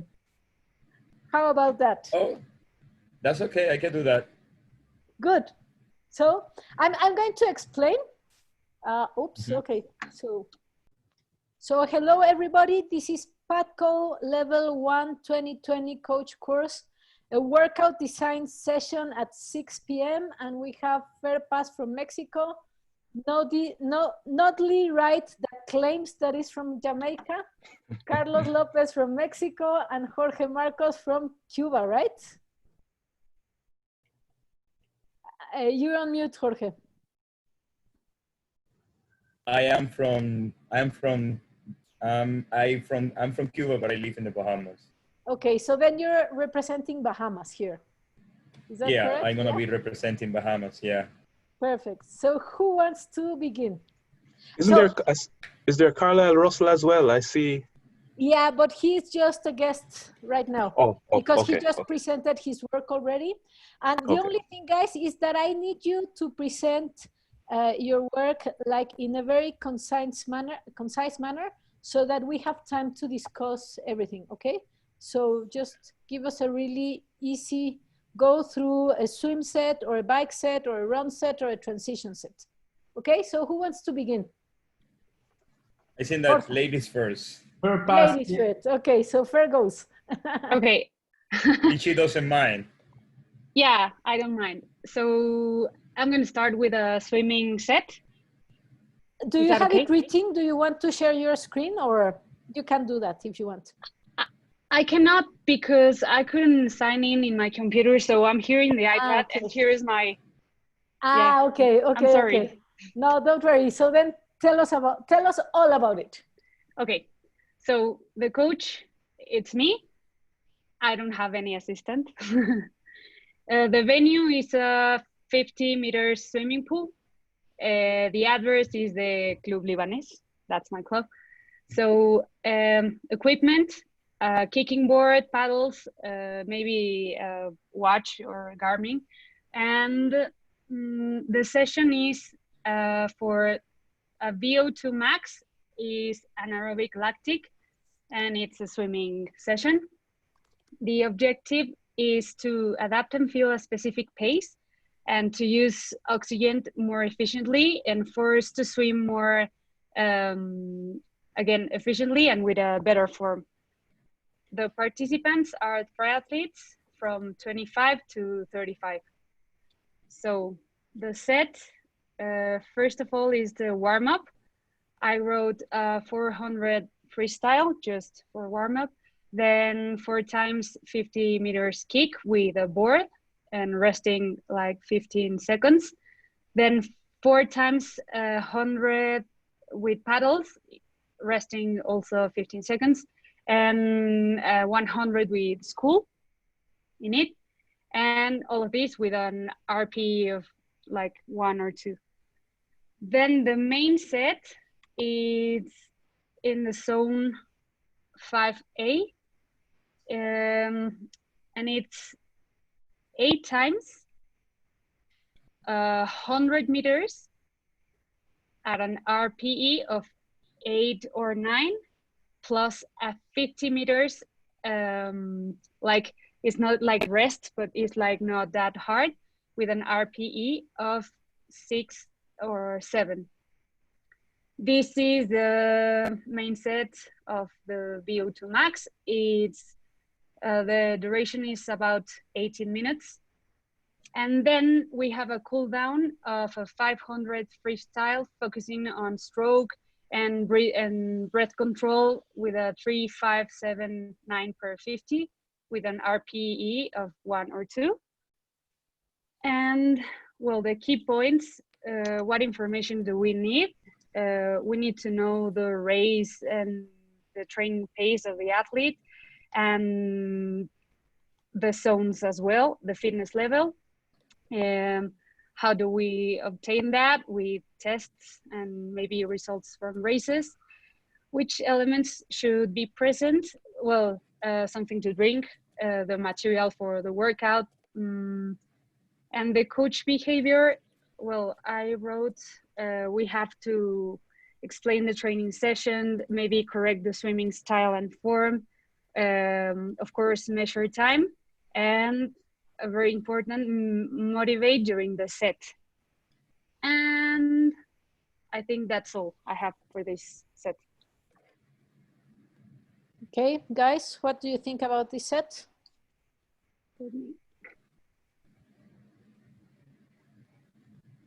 wants to go? I think that is pretty good. I'm gonna show it here. It's pretty good. I think that she focused on work on do a couple of drills. You know, that was I would say that was about like a 20-minute warm up between the warm up and then the drills. 25.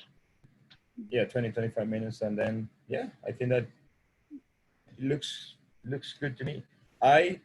Once I reach you reached me, I had a little bit of trouble the coach behavior and feedback and stuff like that, but we are on fair now. So yeah. Okay, anyone else? I think she was pretty comprehensive. Mm-hmm.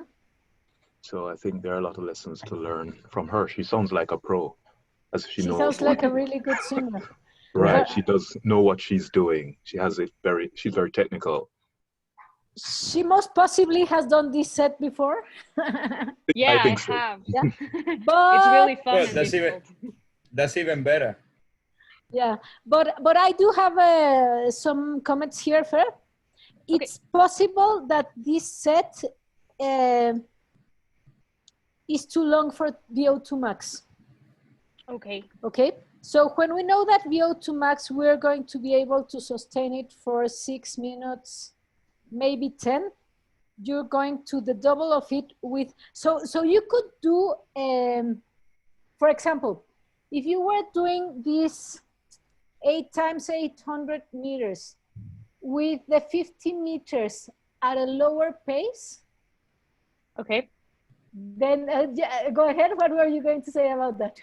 That it's in a lower pace, but maybe it can be in a like lower place. Maybe instead of a 6 or 7, maybe a 3 or 4, right? Yes, because if not, it's going to be very difficult to keep the same. Because if you can keep 8 times 100 meters with 6, 7, which is quite intense still. Yeah.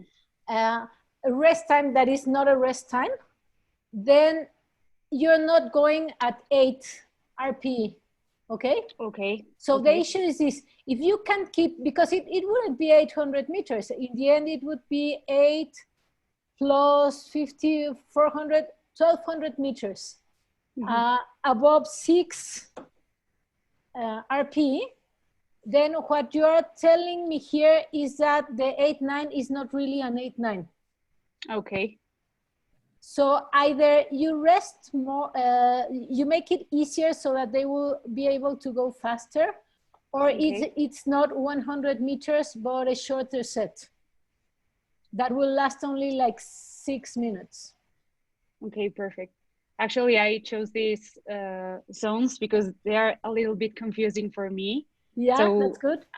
I want to work on that zones because the first zone and the last zone is really clear for me, but then those in between are really confusing, no? yeah. So Jorge, you wanted to say something? Yeah, Claudia, so the duration of the VO2 max, in this case, the VO2 max that Fer is doing, is those 6 minutes, is the whole workout or each distance? So 6 minutes would be the whole workout, but so many times in order to be 6 minutes at VO2 max, you might want to have a longer workout, but then you are assuming that it's like an interval workout that actually has some rest. So then the duration of the main set would be around 15 to 20 minutes.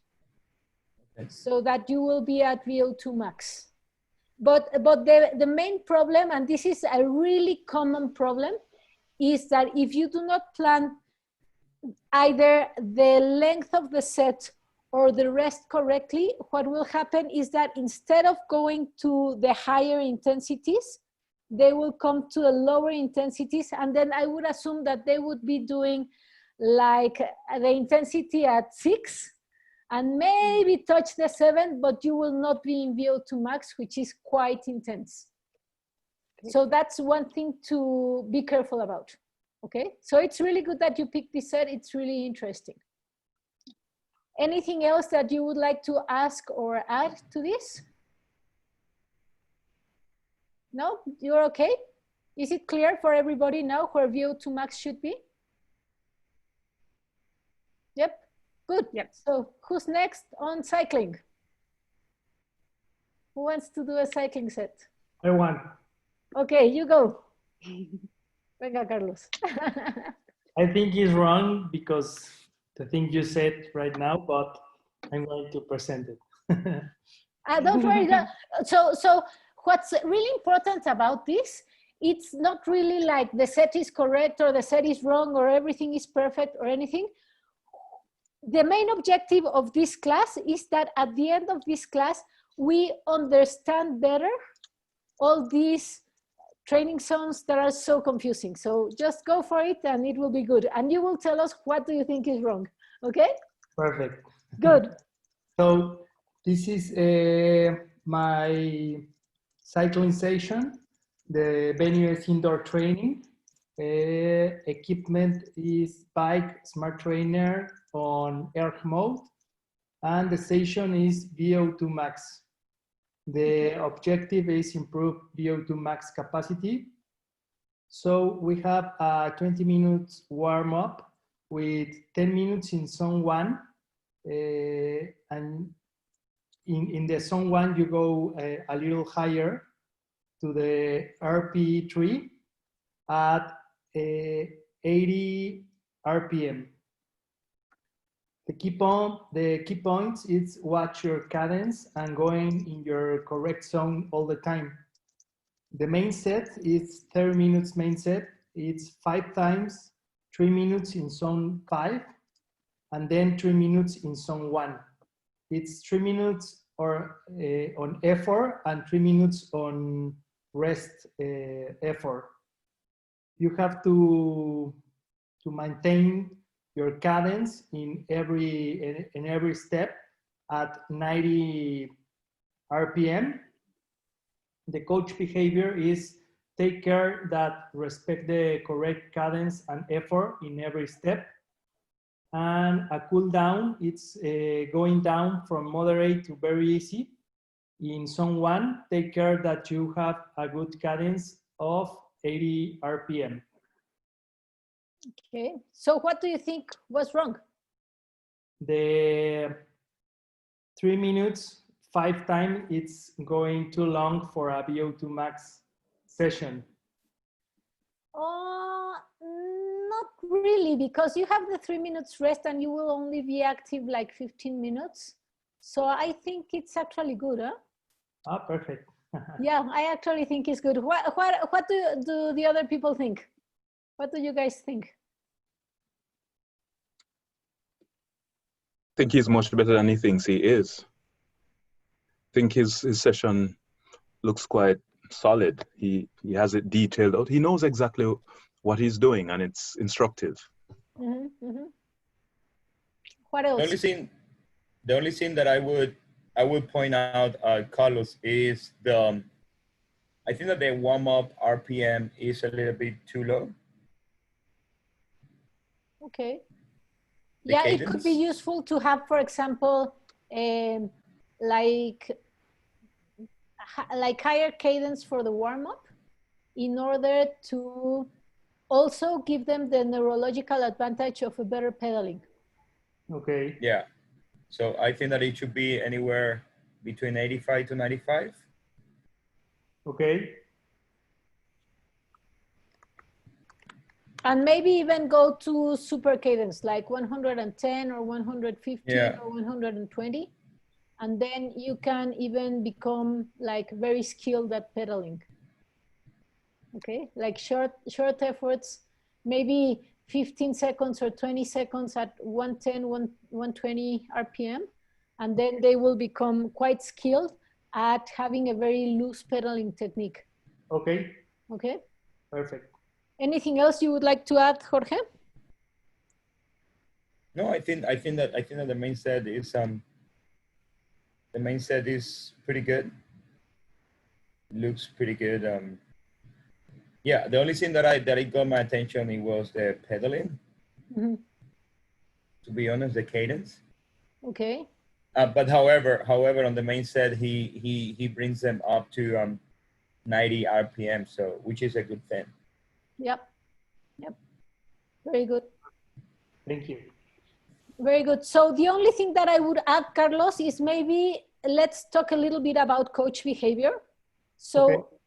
So the issue is this: if you're just like coaching online, then if you're always going to be like kind of autocratic. Okay, so if I'm coaching online, I give you the work and you do it. And maybe I will allow you to ask me if you should do it today or not.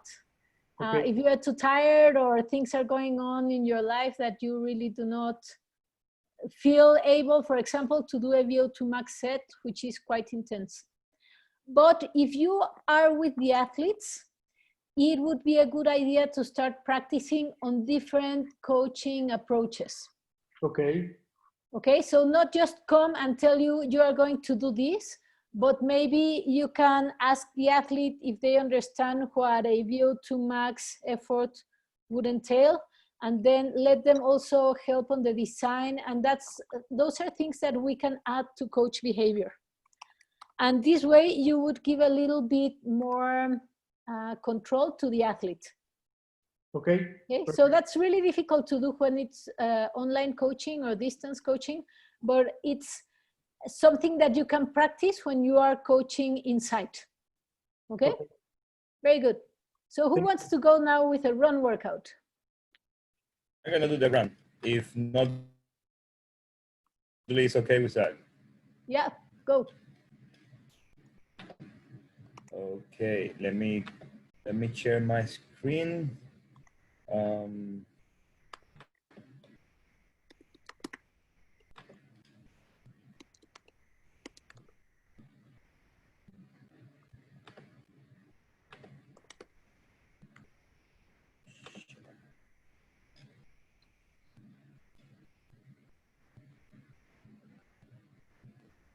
Okay, so you guys can see my screen? Yes, we can. Okay, so the coach is gonna be me. I don't have any assistant for this workout. The venue is gonna be a track and field center. So we're gonna be running on a track. At the sports center, the other is gonna be at the sports center here. Equipment here would be hydration, a watch, and shoes. The objective of the session is going to be increasing VO2 max capacity. Participants is going to be between 15 and 18 years old athletes. The workout is going to last between 55 and 60 minutes overall.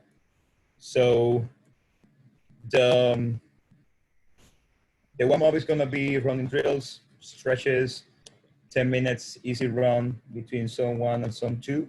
It's going to take about 15 minutes.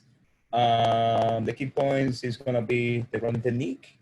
And then the workout is going to be 30 minutes. The main workout is going to be 30 minutes, where the main set is going to be 5 times, 3 minutes at zone 5A, with 3 minutes recovery, easy jog or walking in between the work set. The RPE is going to be at 8, not for the recovery, but for the work part of the session. And then the coach behavioral is going to be keep focus on hydration, motivate and reward athletes for the hard work. We're going to have a cool down of 10 minutes. It could be easy jog or walking. And then the feedback is going to be motivate athletes to reach same distance in every interval or a little bit farther. And then ask the athletes to rate the session between 1 to 10, from 1 to 10.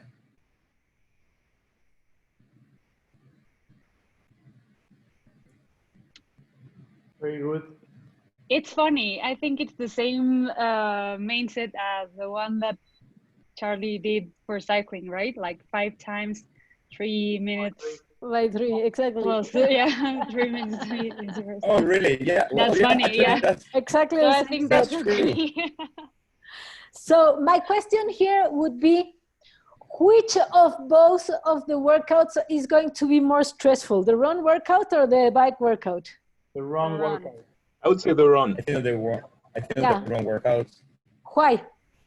This is a workout that I have done myself, that I do pretty often. And running at RP 8 for 3 minutes is hard. Yeah, no, but high is running harder than cycling. At least you have wheels with cycling, so you have some amount of support. You have to power yourself. Exactly. When you're running, you are carrying the whole body. In which workout will there be more muscular damage? Running. Running. Yes, of course. Very good, very good. I was gonna say cycling, to be honest. Who was going to say cycling? I was gonna say cycling, but really? Because you're a runner. Just one thing, no, because you have the session labeled as swimming. Please change it. The session is no, the Yeah, session here. I have it labeled as running. Yeah, but here it says swimming. Running, but swimming.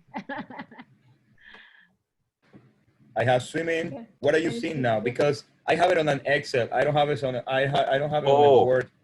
Now are we seeing swimming? No, we're seeing swimming now, but Yeah, don't. but no, go to running. Okay. Go to running. Now you're looking at cycling, right? No, yeah, but now go to running, because okay, now you're looking at running. Yeah, go to now running. Go to the top. And here, can you see? Where it says here. coach, then assistant. Yes. Yeah. Yeah. No. So we're being picky okay. with you because Sorry you did for a that. good set. We're just again? being picky with you. We are being picky with you.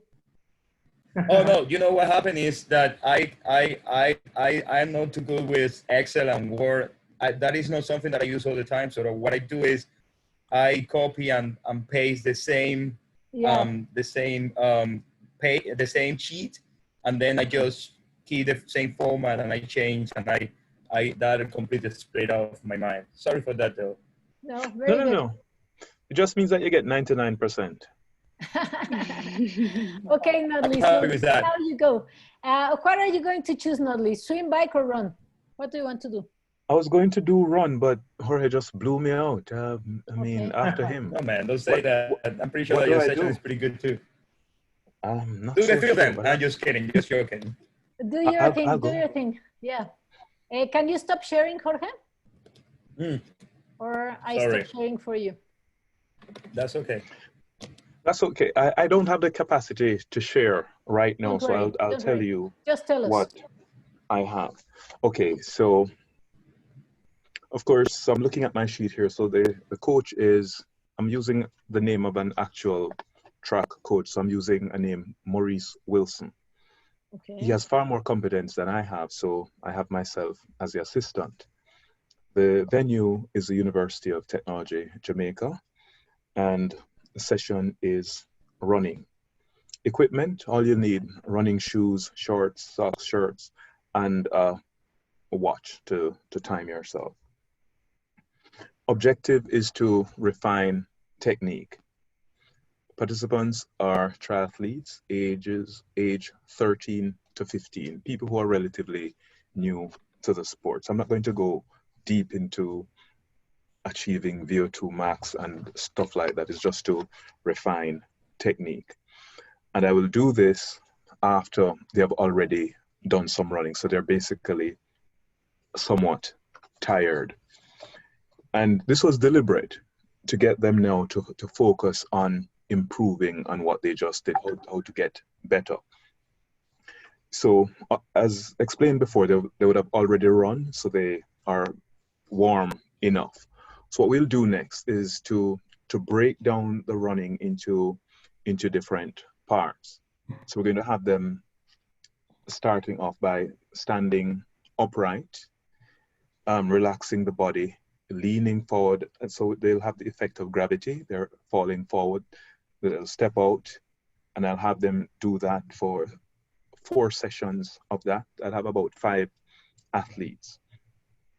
Once they have got that, then I'll have them just running casually, and I'll ask them to do something silly, because this will actually keep them interested and to show them that without proper technique, then they're making a mess of it. So I'm going to ask them to swing their arms just wildly from side to side while running, because that will exaggerate poor technique.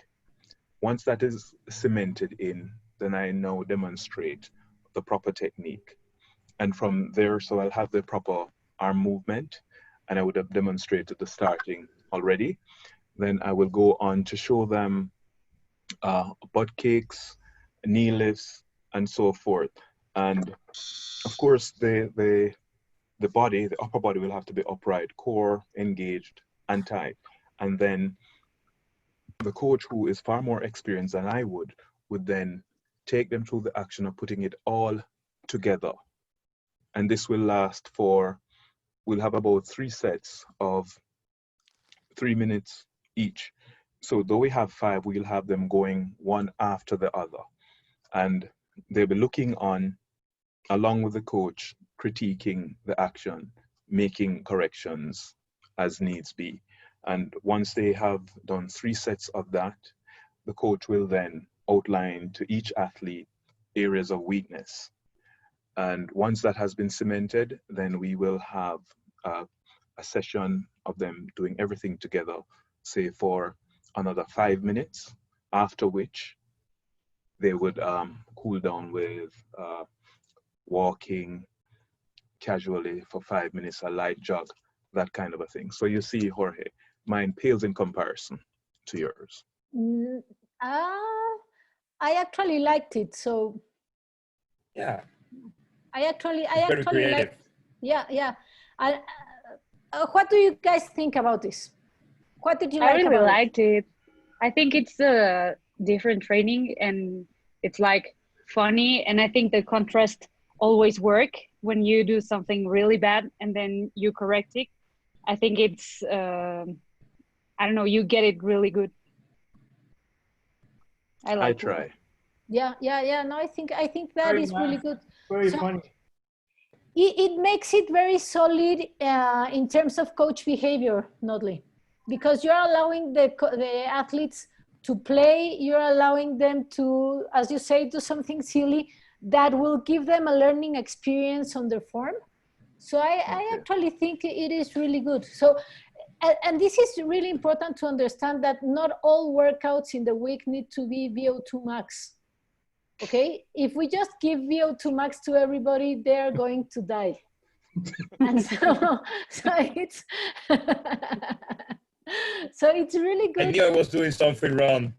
Yeah. It's this is really good. This is really good. I appreciate I like the contrasts. I appreciate the teaching method. So that's really good, and that's also one of the things that we need to take into account when we are coaching people. That it's not, so somebody said that any idiot can make another idiot tired. Okay? That's very nice.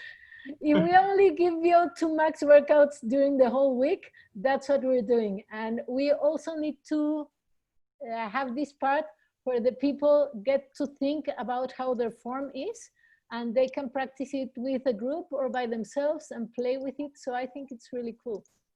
Very good. You have to share it with the group. Yeah, you have to share it with the group. Okay, so I will fine tune it and I will do so. Yes, please. Okay. That was really good. Thank Okay, you. guys, Will so do.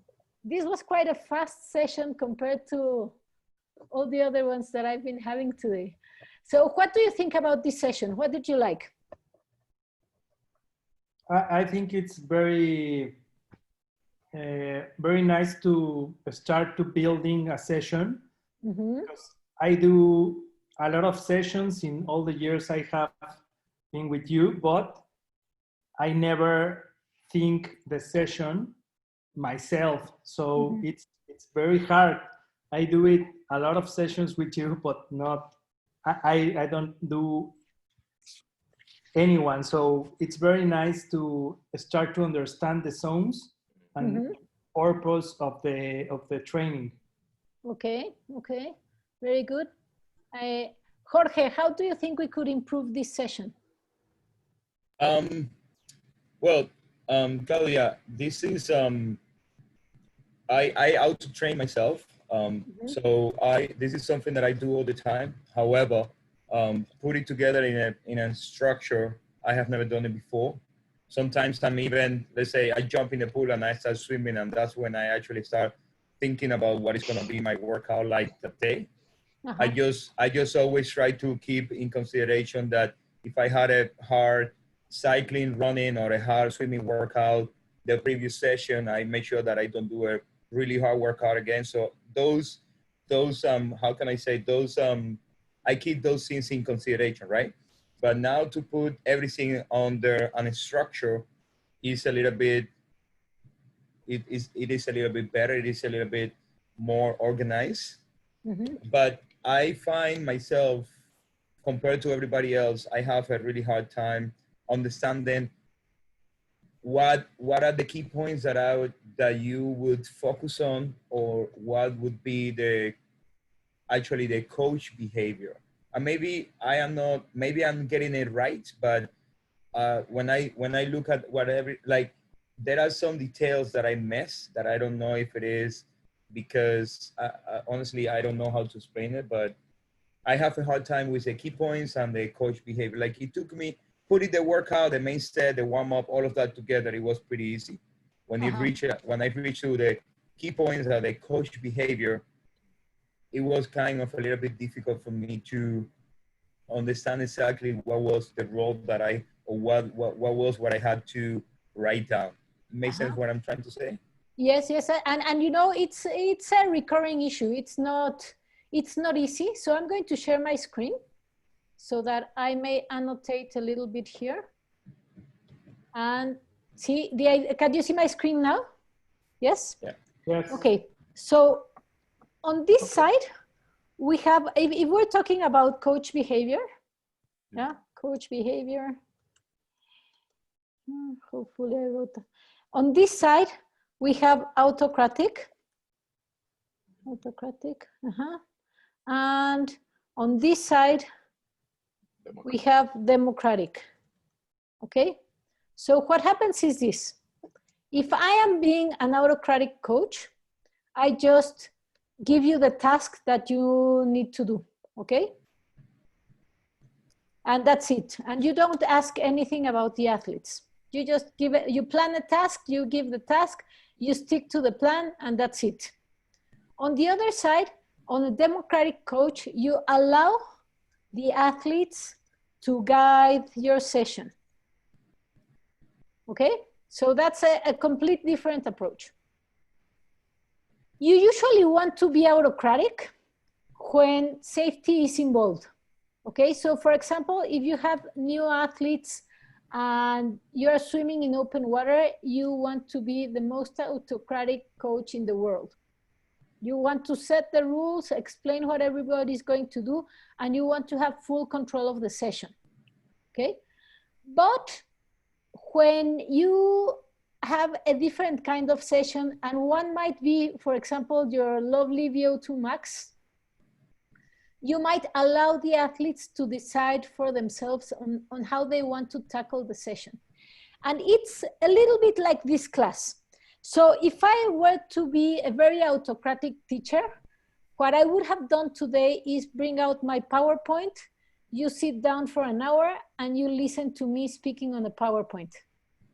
And to be honest, what I would have done then is tape it and pass it on for everybody to see, okay? So I just go and tell you what is going on learning-wise. On the other side, if I were to be completely democratic, I would have allowed you to guide the session today. The only reason that I guided it and then give you an opportunity to comment on the session and such is that I don't think you've been in a session like this before. So I don't think it's fair to just tell you guys, good guys, we have an hour of Zoom and now you go ahead and explain your sessions and good luck with that, okay? But we could do it for the next session. On the next session, we could have you guys explain all your things and discuss all your things and ask all your questions, and I would just briefly participate if I felt the need to do it, okay? So the next challenge that do you coach anybody or just coaching yourself? Me? Yeah. Yeah, right now I'm just coaching myself. Okay, so so that makes it very difficult because it's very difficult to be either autocratic or democratic with yourself. Okay, but what we could do here is if you would try in another teaching environment to allow anyone else Well, to- sorry that I interrupt you, but I am a personal trainer, so okay. I get feedback. I get feedback from my clients, but I have never coached like that people as a in triathlon. Okay, But yeah, so as a personal maybe trainer, I get feedback. okay, so the thing is this is exactly the same continuum as endurance. So here you have endurance and here you have speed, okay? And it's just a continuum where intensity goes down and speed goes up, okay? So it would be, in a coaching setup, it would be something like this. No, you have speed here with very short efforts, high rest, a long warm up, a long cool down. And on the other side, if you have endurance, you have long efforts and low speed. So this is also a continuum exactly like that. Here in the autocratic mode, you go and give the people what they're supposed to do. And usually personal trainers will need to be quite autocratic because that is what the clients expect. They don't expect to arrive in your class and tell you what they would like to do. They expect to arrive in your class and you tell them what to do, right? Am I correct? Yes, so more or less. Yeah. In a way, yeah, but at the same time, you need to be open to, because the client or the person that you're training might not be having a good day, and you might have to change. Exactly. You might have to change. You might have to change the training for that day, or let's say, for instance, if it is a female, they are going through, their time of the month, and they are not feeling, well, it is. We say their period. We say their period. Yeah. It's a fact, but it's a period, not the time of the month. Well, it is once a month for most of the people. So yeah. Yes. Anyway, so when you're going through your period, so your energy level is still not the same, and sometimes you feel bloated, and and so you might not want to, like, for instance, if you have for that day, you have designed like a hard leg day session, you don't want to be lifting heavy weights when you are going through the period. So you have to be open to be democratic. Exactly. Even though I come from a dictatorship country, but anyway. Okay, so that's exactly what coach behavior is about. Okay, deciding when you can be more democratic, when to be more autocratic. So the first stage is getting feedback. Okay, the second stage is getting feedback and doing something about it. All right, because there's a lot of people who get feedback and don't care. Okay, so the next one is doing something about it. And a further step would be if somebody comes and tells you, coach, today I'm on my period. Okay, so would you like to change your workout from leg today to some easy endurance so that you will feel better and maybe eliminate some of the extra fluids that you are retaining? So that would be the next step. And the further step on would be, what would you like to do today? Okay, so sometimes you can do it, but it's not for always, but that's exactly what defines the coach behavior. Okay. Is it better now? Is it more clear? Yeah. Definitely. So the fact is that you already do it. Now you just need to reflect on it. Okay. Yeah? Thank you. Very good. Very good. Anything else about this session that you would like to comment? No? This is good. Did you like it? Did you enjoy it? Yes. Was it useful? Yes. I really like swimming workouts. Yeah, the swimming workout was good. But we are all going to do it and see if we can actually hold the 8 or 9. You should. It's really fun. Yeah. Okay. I like more. What that? Not possible, right? Swimmer, so. So maybe you can actually go faster, Fer. Maybe you're not going as fast as you should because you don't have the recovery time that you should. Back in the days when I could swim 1:10 pace, not anymore. Yeah. Okay, everybody. So I'm going to our next session. You guys can stay and watch, or you can leave, or you can If you have anything else that you would like to ask or comment regarding the session, I would be very happy to see it. I hope you enjoyed it and that it was really useful to understand where the different areas are. We're going to do a similar session like this to review like then the swim or the run or other things that you planned, and so that you can also keep on working on the zones where you are struggling, okay? So that everything will be more clear. Good? I really love this session. I like this because session. Yeah, me too. I learned so much from each of them, and it has really inspired me to push harder. Yeah, that's really interesting to see how you guys are all approaching. It was really funny to see that you had like the same cycling and running workout for you. You know, actually, the cycling workouts help also for the running VO2 max. So that's an interesting point too. Okay. Okay. So yeah, cycling helps running, but running doesn't help cycling. Not that much, exactly. Yeah, not that much. It is like that, right? Yeah. Yeah. So when are we meeting again? I think next week on Wednesday we have a class at 7 p.m. again. Okay. Okay. Okay. Okay. Very good. So I'm going to rest for a little while and see you next week. Thank you. Okay. Okay. You Thanks. have a good night, guys. Week. Thank you, Klaus. Good to see you all. Bye, guys. Thank you. Bye. Bye, guys. Bye-bye.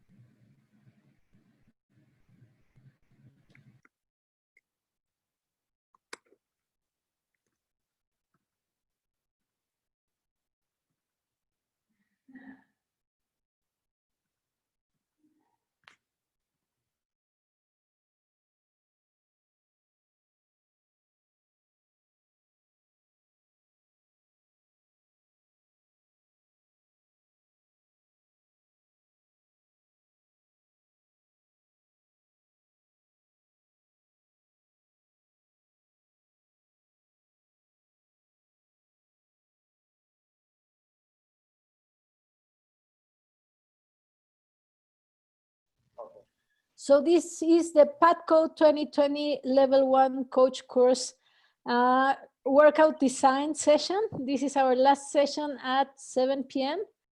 And I'm not sure if I can hear you, Francisco, but let's check. Talk now? No, we cannot hear you. So he told me that his microphone is not working. Okay. So if you reset your computer, I will just admit you again. Do not worry. Okay. Let's. Why don't we do that now, and then we start. Right. So go on.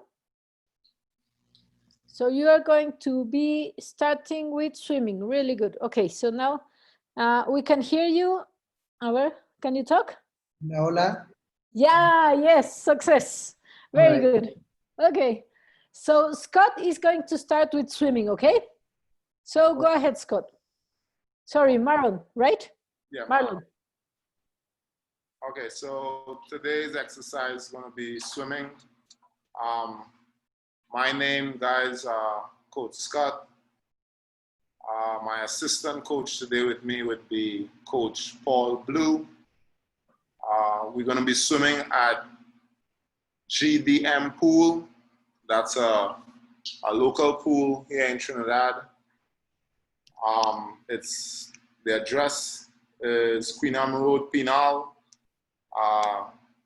Safety number for in case of any emergency, it's 728-3777. The equipments we're going to be using today is a safety rod in case of anyone in any difficulties, and we don't want to really.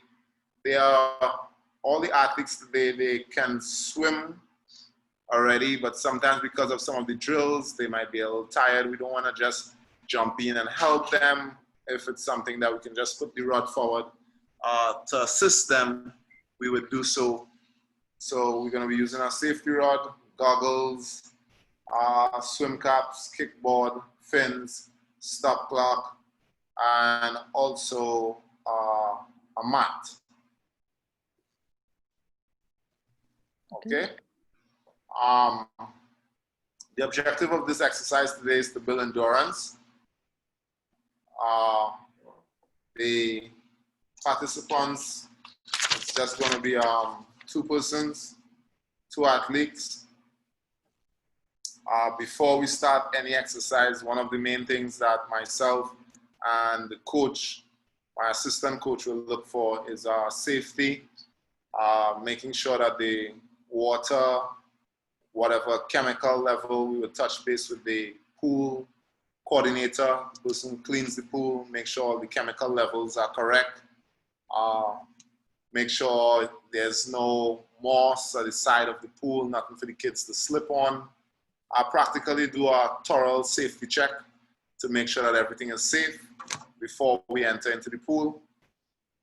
I would have everyone, all my athletes, both athletes, put all the equipment that they would need at the deck of the pool.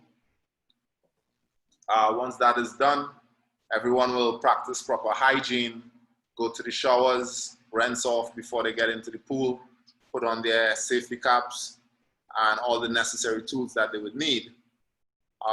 Then from there, we'll stay on the pool deck and we'll start our warm-up. Once we have checked off everything, making sure that everybody has all the necessary equipment.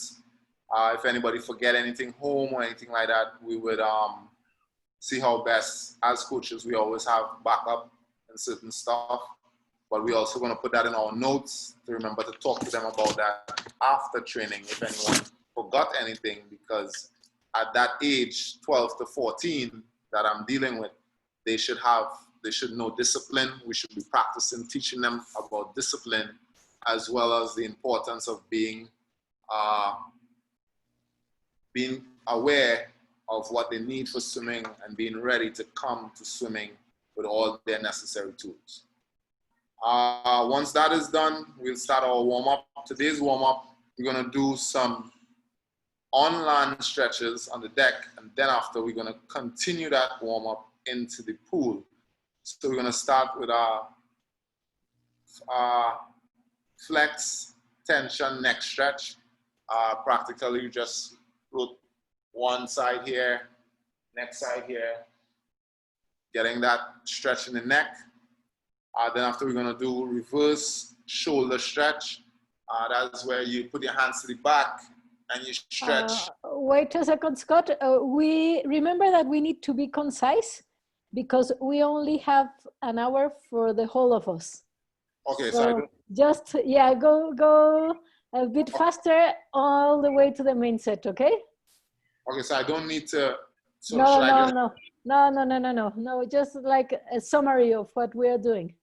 Okay, so we're gonna do a warm up. Then after we do the on-land warm up, we're gonna do swim for like all the different strokes. We're gonna do that for like about 15 minutes. After doing that, the key points is to get the muscles ready for the main set, not to shock the muscles. That's the importance of warming up. You don't want to just shock the muscles and start warming up. It's also to prevent injury.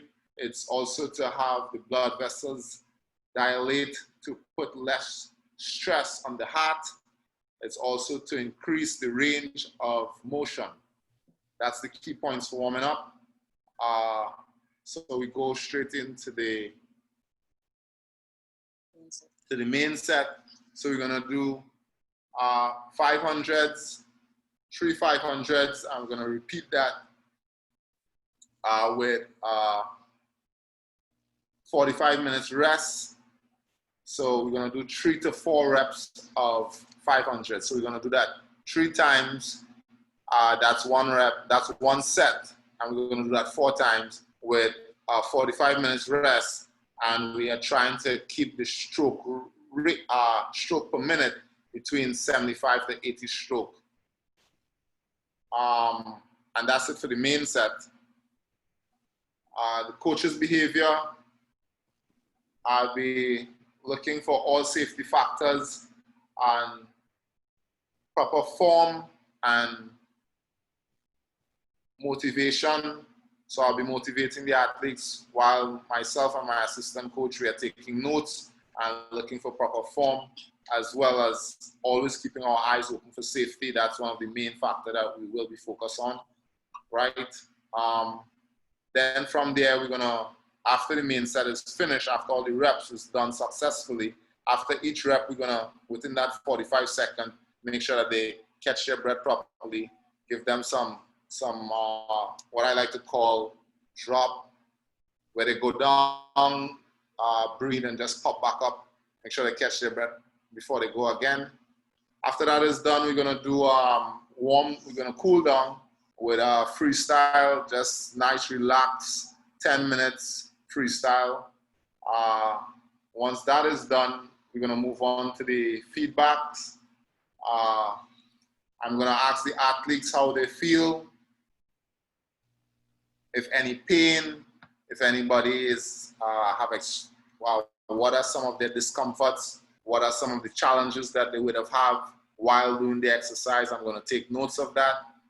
How they felt about the exercise. So I'm just gonna get feedback from the athletes. That is gonna help me successfully get better in planning programs to them and keeping up with how they feel about their diet and stuff like that. And I'm also gonna ask my coach, my assistant coach, what he thinks about the exercise. We would have talks after. What did he observe? What are some of the areas we can improve in? How can we better impact the training? And notes. Always looking for ways to improve, making sure that they have fun while they're doing it, but at the same time, they're competitive at that age. So making sure that they keep that focus while training. Okay, very good. So, what do you think about this workout, Antonio? The main set was 4 times 500, right? So I believe this could be a correct exercise to practice endurance, because that's what the athlete is going to will try to reach, right? Yeah.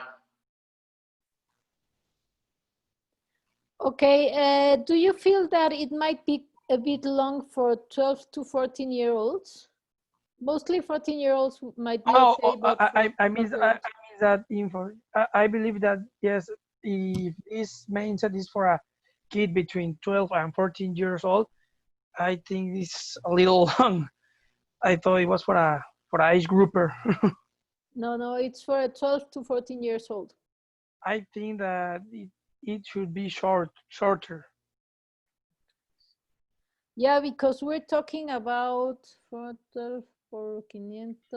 about 6,000 meters for a 12 to 14-year-old. So maybe a 14-year-old that is a swimmer could be, it's more or less what sometimes they do, but for a 12-year-old, you are going to possibly blow their shoulders on overuse injuries. So if, for example, if I would have a 12-year-old that is such a competent swimmer that for a main set without the warm-up or the cool-down would be swimming 6 kilometers, I would probably include the four styles, not just freestyle. Okay, then you would want them to be doing like individual medleys or something like that, because that's 6 kilometers is for a very competent swimmer. If this is an endurance workout for an age group athlete, okay? Yeah, are you with me? Yeah. So I wouldn't just put a lot of freestyle because it will not really add to their skills. I think it's quite long for a 12-year-old.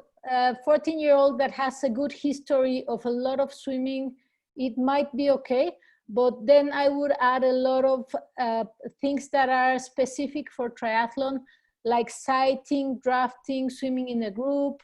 I would include the different swimming styles, not just freestyle, because if not, you're like just doing a lot of miles for an athlete who is going to race swimming for 400 meters. and his total race will be between 20 minutes and 50 minutes. I think the same. Like if the athlete is gonna swim for 6 to 8 minutes in a competition, you have not to train like 2 hours or hour and a half. I think it's too much, and maybe the athlete, is not gonna enjoy the train. The workout. Yeah, they will probably become bored at some point. And it will be a lot of stress on the shoulders, a lot of stress on the shoulders. So I would be really careful in having an endurance workout prepared for, specifically 12-year-olds are still developing their bones and are still developing their tendons. So if you put a lot of stress on an exercise that is getting a lot of repetition, because if you're doing the same intensity for 2 hours or an hour and a half, the movement will be exactly the same until they get tired, and then they start like dropping the elbow or not anchoring correctly the hand, and all the swimming vices will appear. And what will probably happen is that they will get some kind of injury, and they will still not get faster. Okay, so it's just, so what I would do with a 12-year-old is the minimum kilometers possible where they are still improving. The least possible work where they are still improving and improving. And then when would I increase it? If they are not improving anymore. But usually the elite athletes are swimming 5 to 7 kilometers. And it's not just like distance and distance and distance, no? And they have like 15 years behind them of swimming, or 16 or 20 years of swimming behind them. So you really want to be careful with that, okay? Okay. Yeah. Do you have anything to add to this? What do you think about this? Who's that? Is that? Yeah, you. Yeah. The coach. Yeah, I think it's that's why I choose this one, swimming, because it's my weakest. It's my weakest. I learned to swim at an adult age. So okay. It even gives me a good insight on looking, because we have an active club. Okay. So it gives me an so insight. So what is your main sport? My main sport is running and cycling. Okay, okay. So yeah, the distances are completely different, right? Yeah. And for me, that's why I didn't do cycling or I didn't do running, because running is practically my main forte that I was running since I was. So for me, it's a good point to note, so that, because right now we have swim coach that assists us.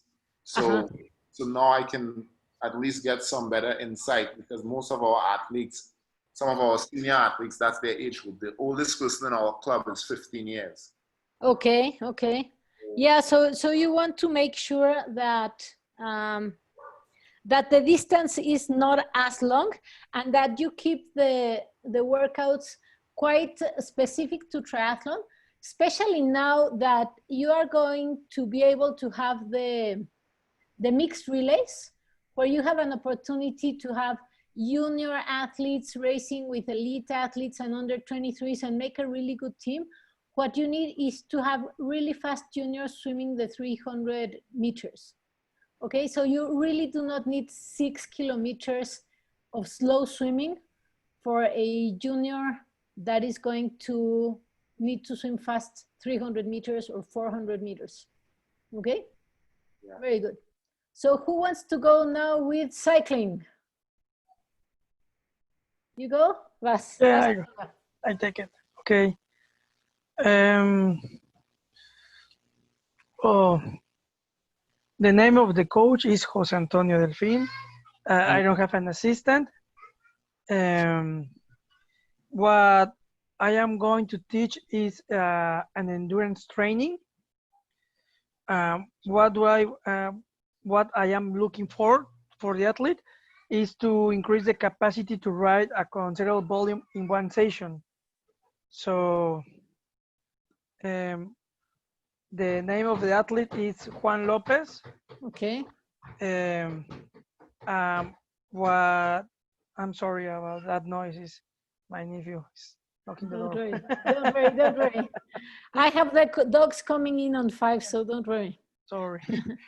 The equipment that Juan does need is a bike, shoes for biking, helmet, glasses, gloves, hydration, and tracking device, power meter, and food because it's going to be a long session. Okay. How long? How long? The session is gonna be about 2 hours and a half. Okay. Oh, I have to. Okay, the age of my athlete is between 30 and 35 years old. He's an age Okay. grouper. That's important. Okay, so for the warm up, he will do 15 minutes cycling below 55% of his FTP power. And the main set, I decided to repeat 4 times. The next set, he's going to ride 10 minutes at 65%, then 10 minutes and 70%, then 5 minutes and 75%, and finally 5 minutes and 55%. This is like a rest. So he will start the next set. Okay, just one question. These percents are of what? Is 50, these percents are related to the FTP power. Ah, okay, perfect. Okay, okay, good. Then after these 4 sets, he will ride 15 minutes for cool down. And this is the set that he will do for this training. In total, there's 2 hours and a half training or workout. The key points of this training is that to do this workout, we need to identify the FTP power of Juan, so we can identify the specific zones of workout. He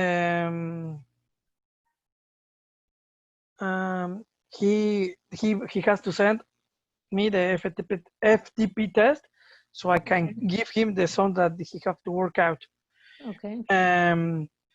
The behavior that I have to take is that is if I am riding with him to check the technique, so he's riding in a good shape and he will not get how you say Injured?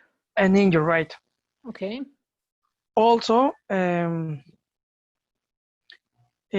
will. I have to check his training to find or to look if he reached these workout zones because it's very important. Okay. And when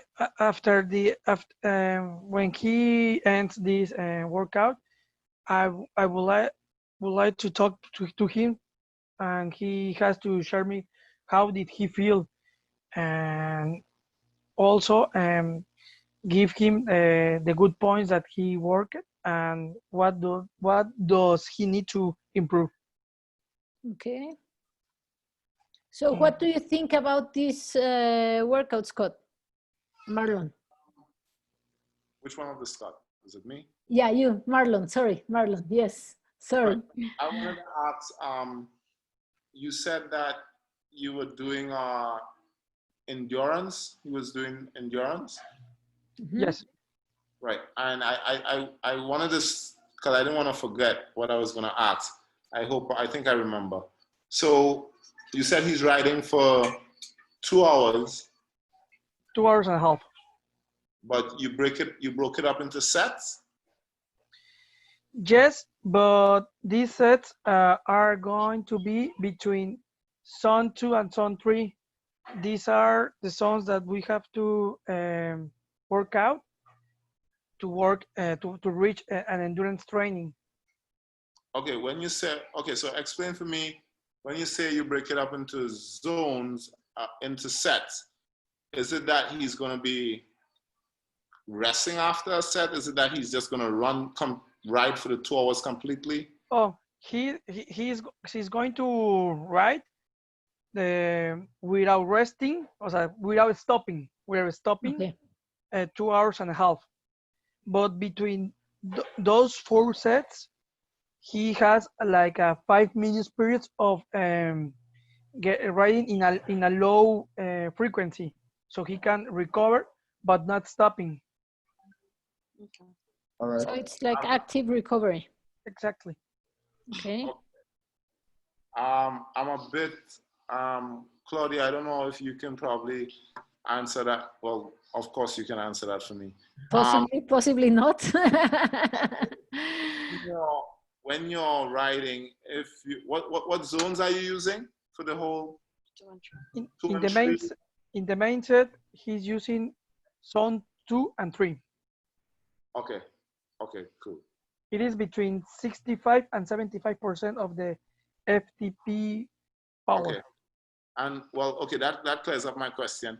And the next thing is, I didn't hear you speak about, to me, his gear ratio plays a big part. I didn't hear you talk anything about his gear ratio. What gear is he going to be on? Okay, the equipment, right? You're asking about the equipment. Well, no, most he's asking about the gear ratio. O sea, ¿qué relación va a estar usando? Si usa la estrella grande, la estrella chica. Okay. Sorry that I explained in Spanish, but it's okay. Gear, yeah, sorry, I didn't. Gear. Uh-huh. Is that are you taking that into consideration, or it doesn't matter? No, because what I think that he has to worry is about the power that he generates. This is where we can find the work zones, because maybe, I don't know, maybe you can be in a low gear, but you are going up in a hill. So that doesn't necessarily mean that you are not working you are not working strong. So you have to focus on the power that he's generating. I believe, maybe if I am wrong, Claudia will correct me. It's okay. So what we would assume here is that he has a power meter where he's riding a bike, or he's using a smart trainer. Yes, well, if he is going outside, he has the power meter. But if he's doing this inside, he has a smart trainer. Okay, so I think that here, this is a really good point that Marlon is making, because if you work also on a smart trainer, for example, and you can either allow the athlete to choose their gear so that they will create the power, but you might find athletes that have trouble reaching the power or keeping the power, sometimes because even on the smart trainers, they are using the incorrect gear. So so if it's an athlete that doesn't have so much experience, you might want to give them advice on what kind of gearing you would expect, and on the RPMs also, what kind of RPMs you would want. If it's an athlete that has a lot of experience, they might choose it for themselves. But even though, if they are reporting, for example, if they're in the smart trainer or in the power meter, and they report their wattage, okay, and for some reason it cannot go up, you can see the graphs and you will possibly see that the cadence is kind of low and that they are not choosing the right gears. So it is a point that you might want to look, because it will affect the power that you can produce. So on the one side, you know, when you are worrying about the power meter, you think that it's just like the matter of power, but athletes that are not so experienced with it might have trouble with the gearing and comes to reach the power or to keep the power. So yeah, does that make sense? Yes. Marlon, do you want to add something to that, or? Well, it just echoes the same thing that I was saying, because from my knowledge in cycling, as I said, cycling is more what I would have done before. I used to before I got into triathlon. Because for example, if you go on a low gear, they would have a high cadence, but don't matter what, even some of the senior cyclists, to get power on a low gear, it's going to be very tough. So all they're going to be doing is spinning, and they would never reach the power wattage that you would want. And then if you go too high on your gears, if you go too, let's say you go down on a lower sprocket in the back, or as the case may be, it can be the opposite, where it's too stiff for them to find the power wattage that you want. So as the coach, like Sunday, for example, I did an exercise with my athletes on cadence, and I had to literally put everyone on the specific gear that I want them on to reach the objective. Okay, so we are going to talk about that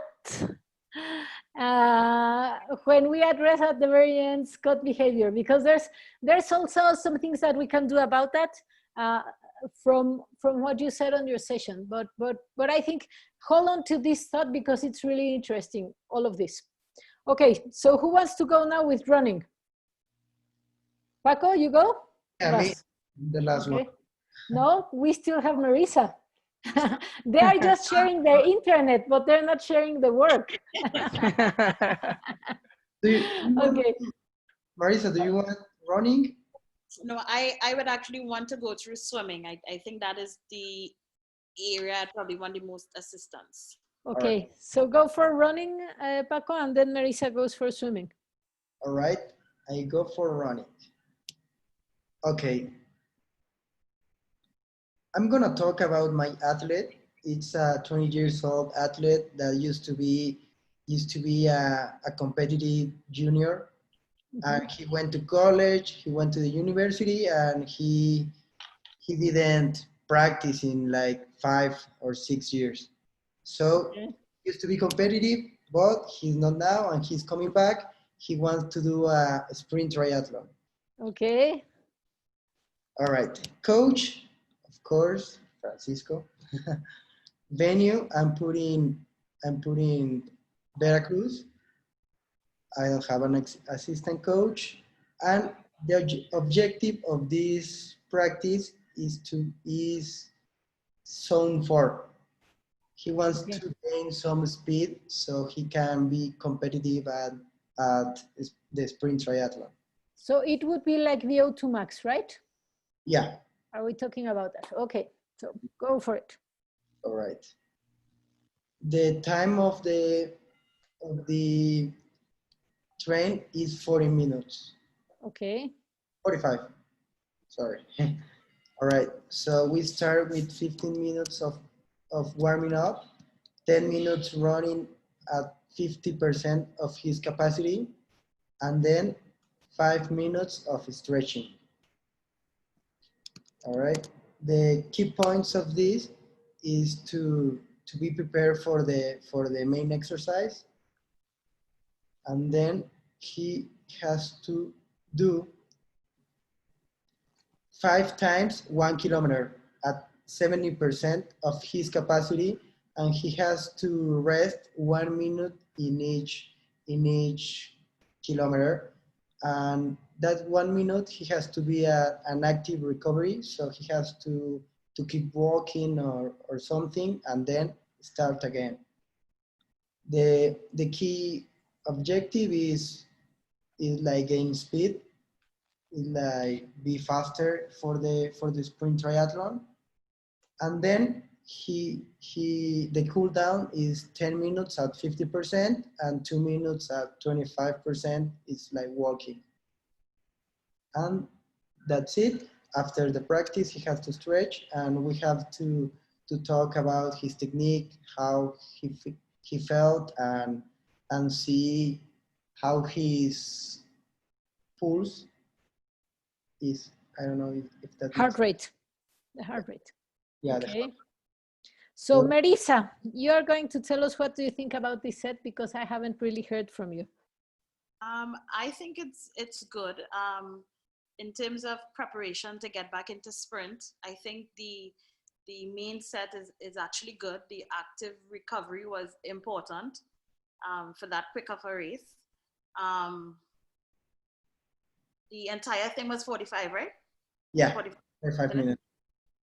Yeah, I think overall, based on what I heard, you know, it's a good training. Do you think it's VO2 max? Me? That's for everyone. Yeah, yeah. Who wants to answer that one? That's a difficult question. No, I don't think so. Exactly. Why? It's too long. It's a 1K. You can't hold VO2 max at that. Exactly. It's long and slow for VO2 max. That's the first thing that. But I know you was gonna ask Marissa, so I kept my mouth shut. No, it's good. It's good. So go ahead. Tell us. I think it was way too long for VO2 max. Also, he is now getting back into it. So for what the main objective was, if you're working on speed, I would have shortened it up drastically, because VO2 max could only be hold for a certain time frame, like about, I think it's about 30 to 45 seconds, if I'm correct. Yep. Actually, I'm sorry. It was my mistake. I said it was the zone 4. And the VO2 max is aerobic oxidative. So it's not VO2 max. So for zone 4, it's too long, and to gain speed, it's too long. To be faster, it's going to be too long, with too little rest also. The rest is really not there. So your workout looks more like a threshold workout. All right. Okay. So if you say we want to have a threshold workout, then it's a really well-planned workout. All right. Yeah. For an aerobic endurance workout, it's a pretty good workout, like a bit hard, but okay. But if you want to gain speed, this will not help. All right. Okay, because he will have to go slow with such a short recovery time and such a long set. All right. Okay. Yeah, Marlon, do you agree with me on that one? Yes. So you recommend more like 2 or 3 minutes of recovery? Yeah. So maybe you would like to have 400 meters instead of 1,000 meters, 400 meters with a similar time for easy running. And then it would be, sorry, wait. Okay, they're gone. So, and then it would be a faster workout, okay? Shorter, faster workout. Right. But then what you would need to do, if you want to have a very fast workout, you need a longer warm-up. 20 minutes warm-up is not enough to go and do 400s, for example. Okay. You would want to have a longer warm-up and a longer cool-down. Okay. So I'm going to share my screen. No, first you go, Marissa, with your swim workout, and then I'm going to share my screen. Go ahead. All right, so I am the head coach. I have an assistant. Our kids, we have 6 kids in the pool, age group between 5 to 7. These are kids who have done the basics in terms of knowing how to kick. They can swim an entire 25 meters. And what we're actually working on today is kicking. We'll be working at the GDM pool. It's in Penal. The equipment we're gonna need is goggles, swim caps, kickboard, snorkel. I have underwater play sticks because it's kids, water, and make sure they have sunscreen. The time we're actually gonna be doing the training is 10 to 11, which is why I put sunscreen. And like I said, we're gonna be building on their kick. Coming out of like a learn to swim type of environment, we found that the kicks that the kids had from learning to kick from the deck into the pool was more kicking from the knees. So we're going to be working on building the kick from the hip. So that's the objective of the session, as well as trying to make it as fun as possible for the kids. So the warm-up, what's that? Yeah, my age group is 5 to 7. I said that, right? Yeah, you said that, yeah. Yeah, I'm going to work with 6 kids. So we're actually going to be doing well, after observing the normal things that's necessary, they're taking showers and stuff prior to getting into the pool, we're going to do an active warm-up. So the kids going to get into the pool. They're going to sit on the deck and we're going to let them know what the warm up is going to be. So the warm up is going to be 4 lengths of 100 with the kickboard, either the face in the water or out of the water. That's up to them.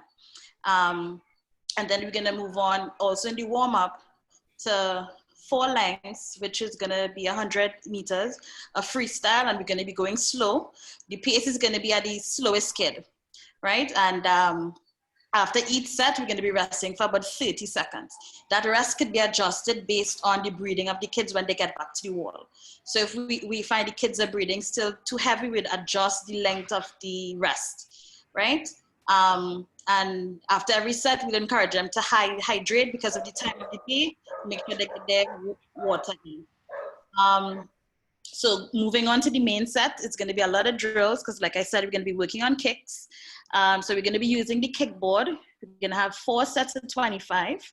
And they're going to be resting between sets. The assistant coach is going to be the water, kind of observing how they're kicking from under, trying to encourage as much as possible, kicking from the hip. After each 25, if there's any adjustment that we want to give to any kid, we would do it before the kickoff to continue. The second drill, also going to be using the kickboard, but we're going to add the snorkel. We're going to be doing 2 sets of 100, and we're going to be resting for about 45 to a minute between sets. Another drill we're going to move on to, we're going to be doing just using the snorkel. We're going to be doing 2 sets of 100, and we're going to be using the arms in the streamlined position. Again, any adjustment after each length, we would advise after each 25. And they're going to be resting for about, like I said, about 45 to a minute between sets. The last drill is going to be side kick. We're going to be doing 2 sets of 100 and 1 minute rest between. And the cool down session, well, actually before the cool down, we're gonna kind of have a little play because it's kids. So we're gonna be using the underwater sticks, and this is also an exercise to help them catch their breath and to recover. So we're gonna throw it and have them go under, get it, bring it back up to the top, that type of thing. We're gonna do that for a couple runs. And then we're gonna have them cool down for 25 at a very slow freestyle pace. And if they wanna stay in the water and play, they can do so. And just that when we ended the entire session, we're gonna group them together, find out how they feel, if they enjoy the workout, if there's anything that they didn't like, and we're gonna get feedback from them as well as the assistant coach. So that's my session. I had to mute because of the dogs. Okay, so Antonio, what do you think about the set?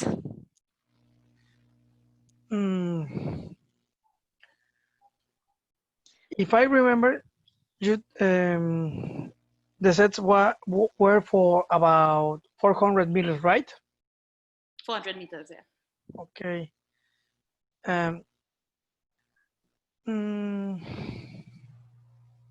It's 100 meters. Most of them, it's going to be 100. So it's going to be 4 lengths at 25.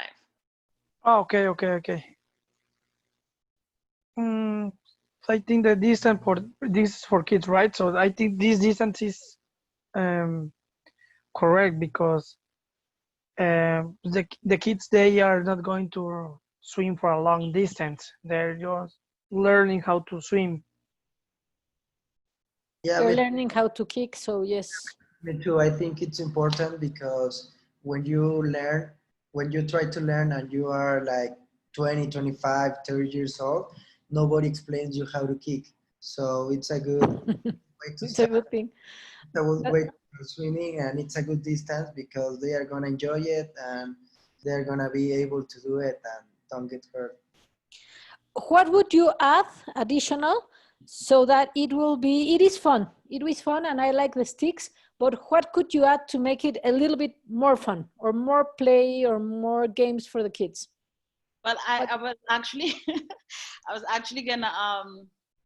gonna encourage a little more play, but I found that if I did that, the session probably would have gone a little longer. I'll give you an example as to what I do with our son when we're in the pool. If we're doing kickboard work and his head is out of the water, he likes to give me jokes and riddles. So he'll be talking and he'll be giving me jokes. So he really enjoys that. Or it's a game for him to see if he can reach to the next end of the pool before the coach walks over. The other end. So that's another thing, as well as he likes those dipsticks. So we'll put it on the other end. So when he swims over, he'll drop it. And when he gets over 25, he'll go down and get it, like play, and put it up for when he comes back on the other end. How many kids do you have on the pool at the time? 6. 6. So, for example, if you started doing some kind of water polo, they would need to kick in vertical kicking.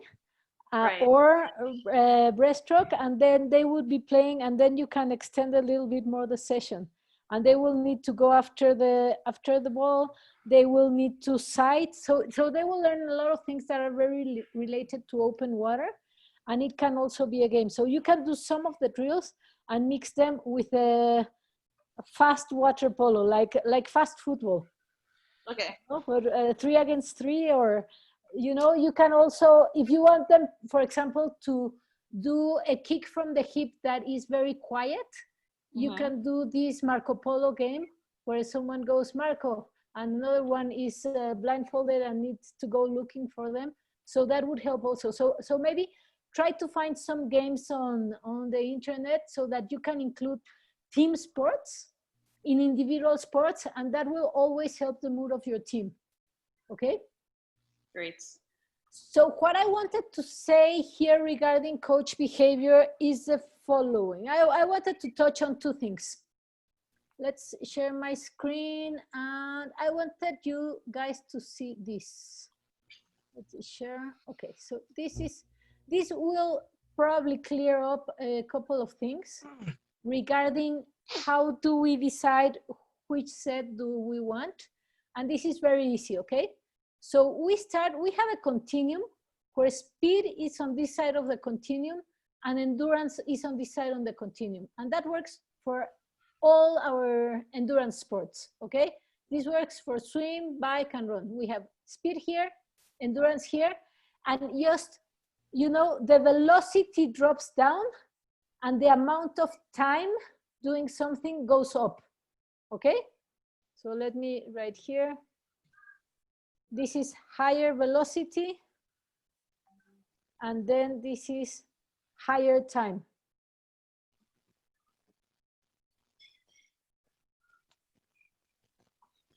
Do you agree with me until here? Yeah, right? Right. So here with speed, we have very short efforts at very high speed with very high rest.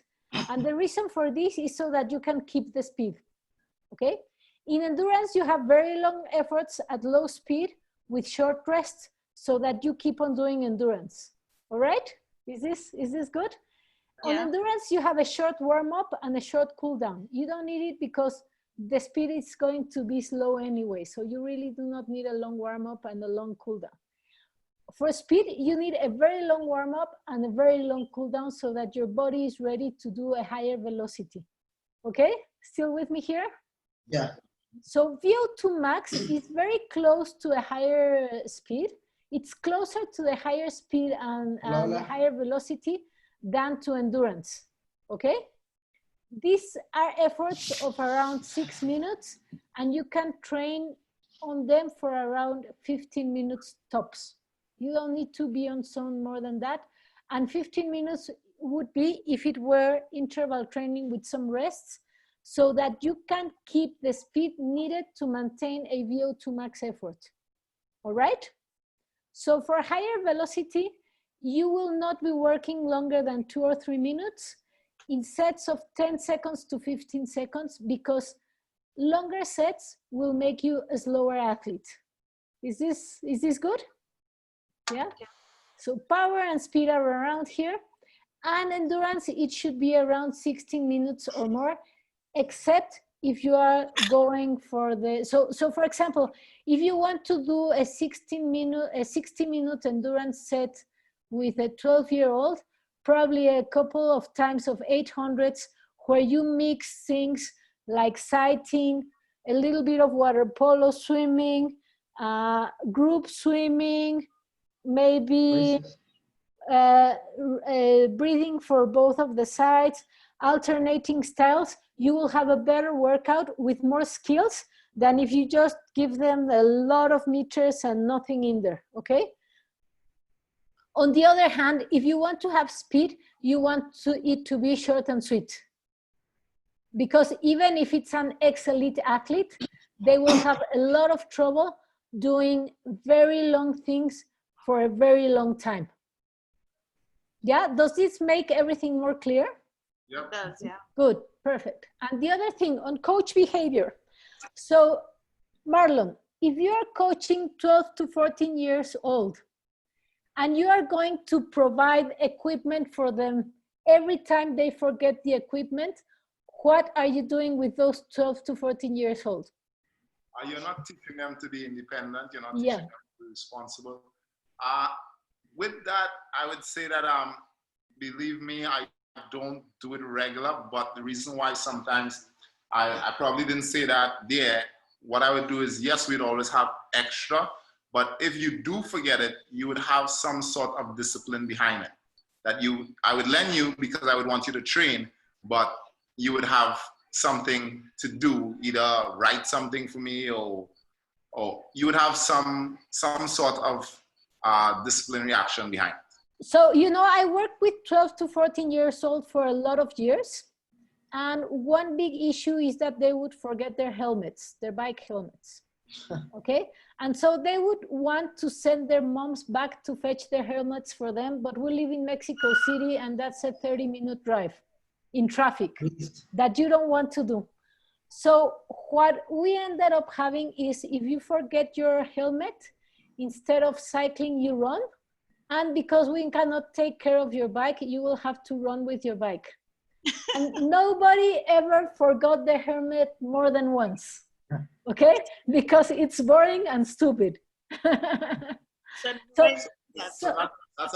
Yeah, so for example, if you have them swimming and they forgot their flippers, if they have to do the set with everybody else is using the flippers and they don't have flippers, they will not forget again the flippers. Yeah. So that's important. So maybe, for example, you might want to have an extra pair of goggles because you don't want swimmers hurting their eyes and you want them to work out, that's correct. But you want them to become independent, responsible athletes.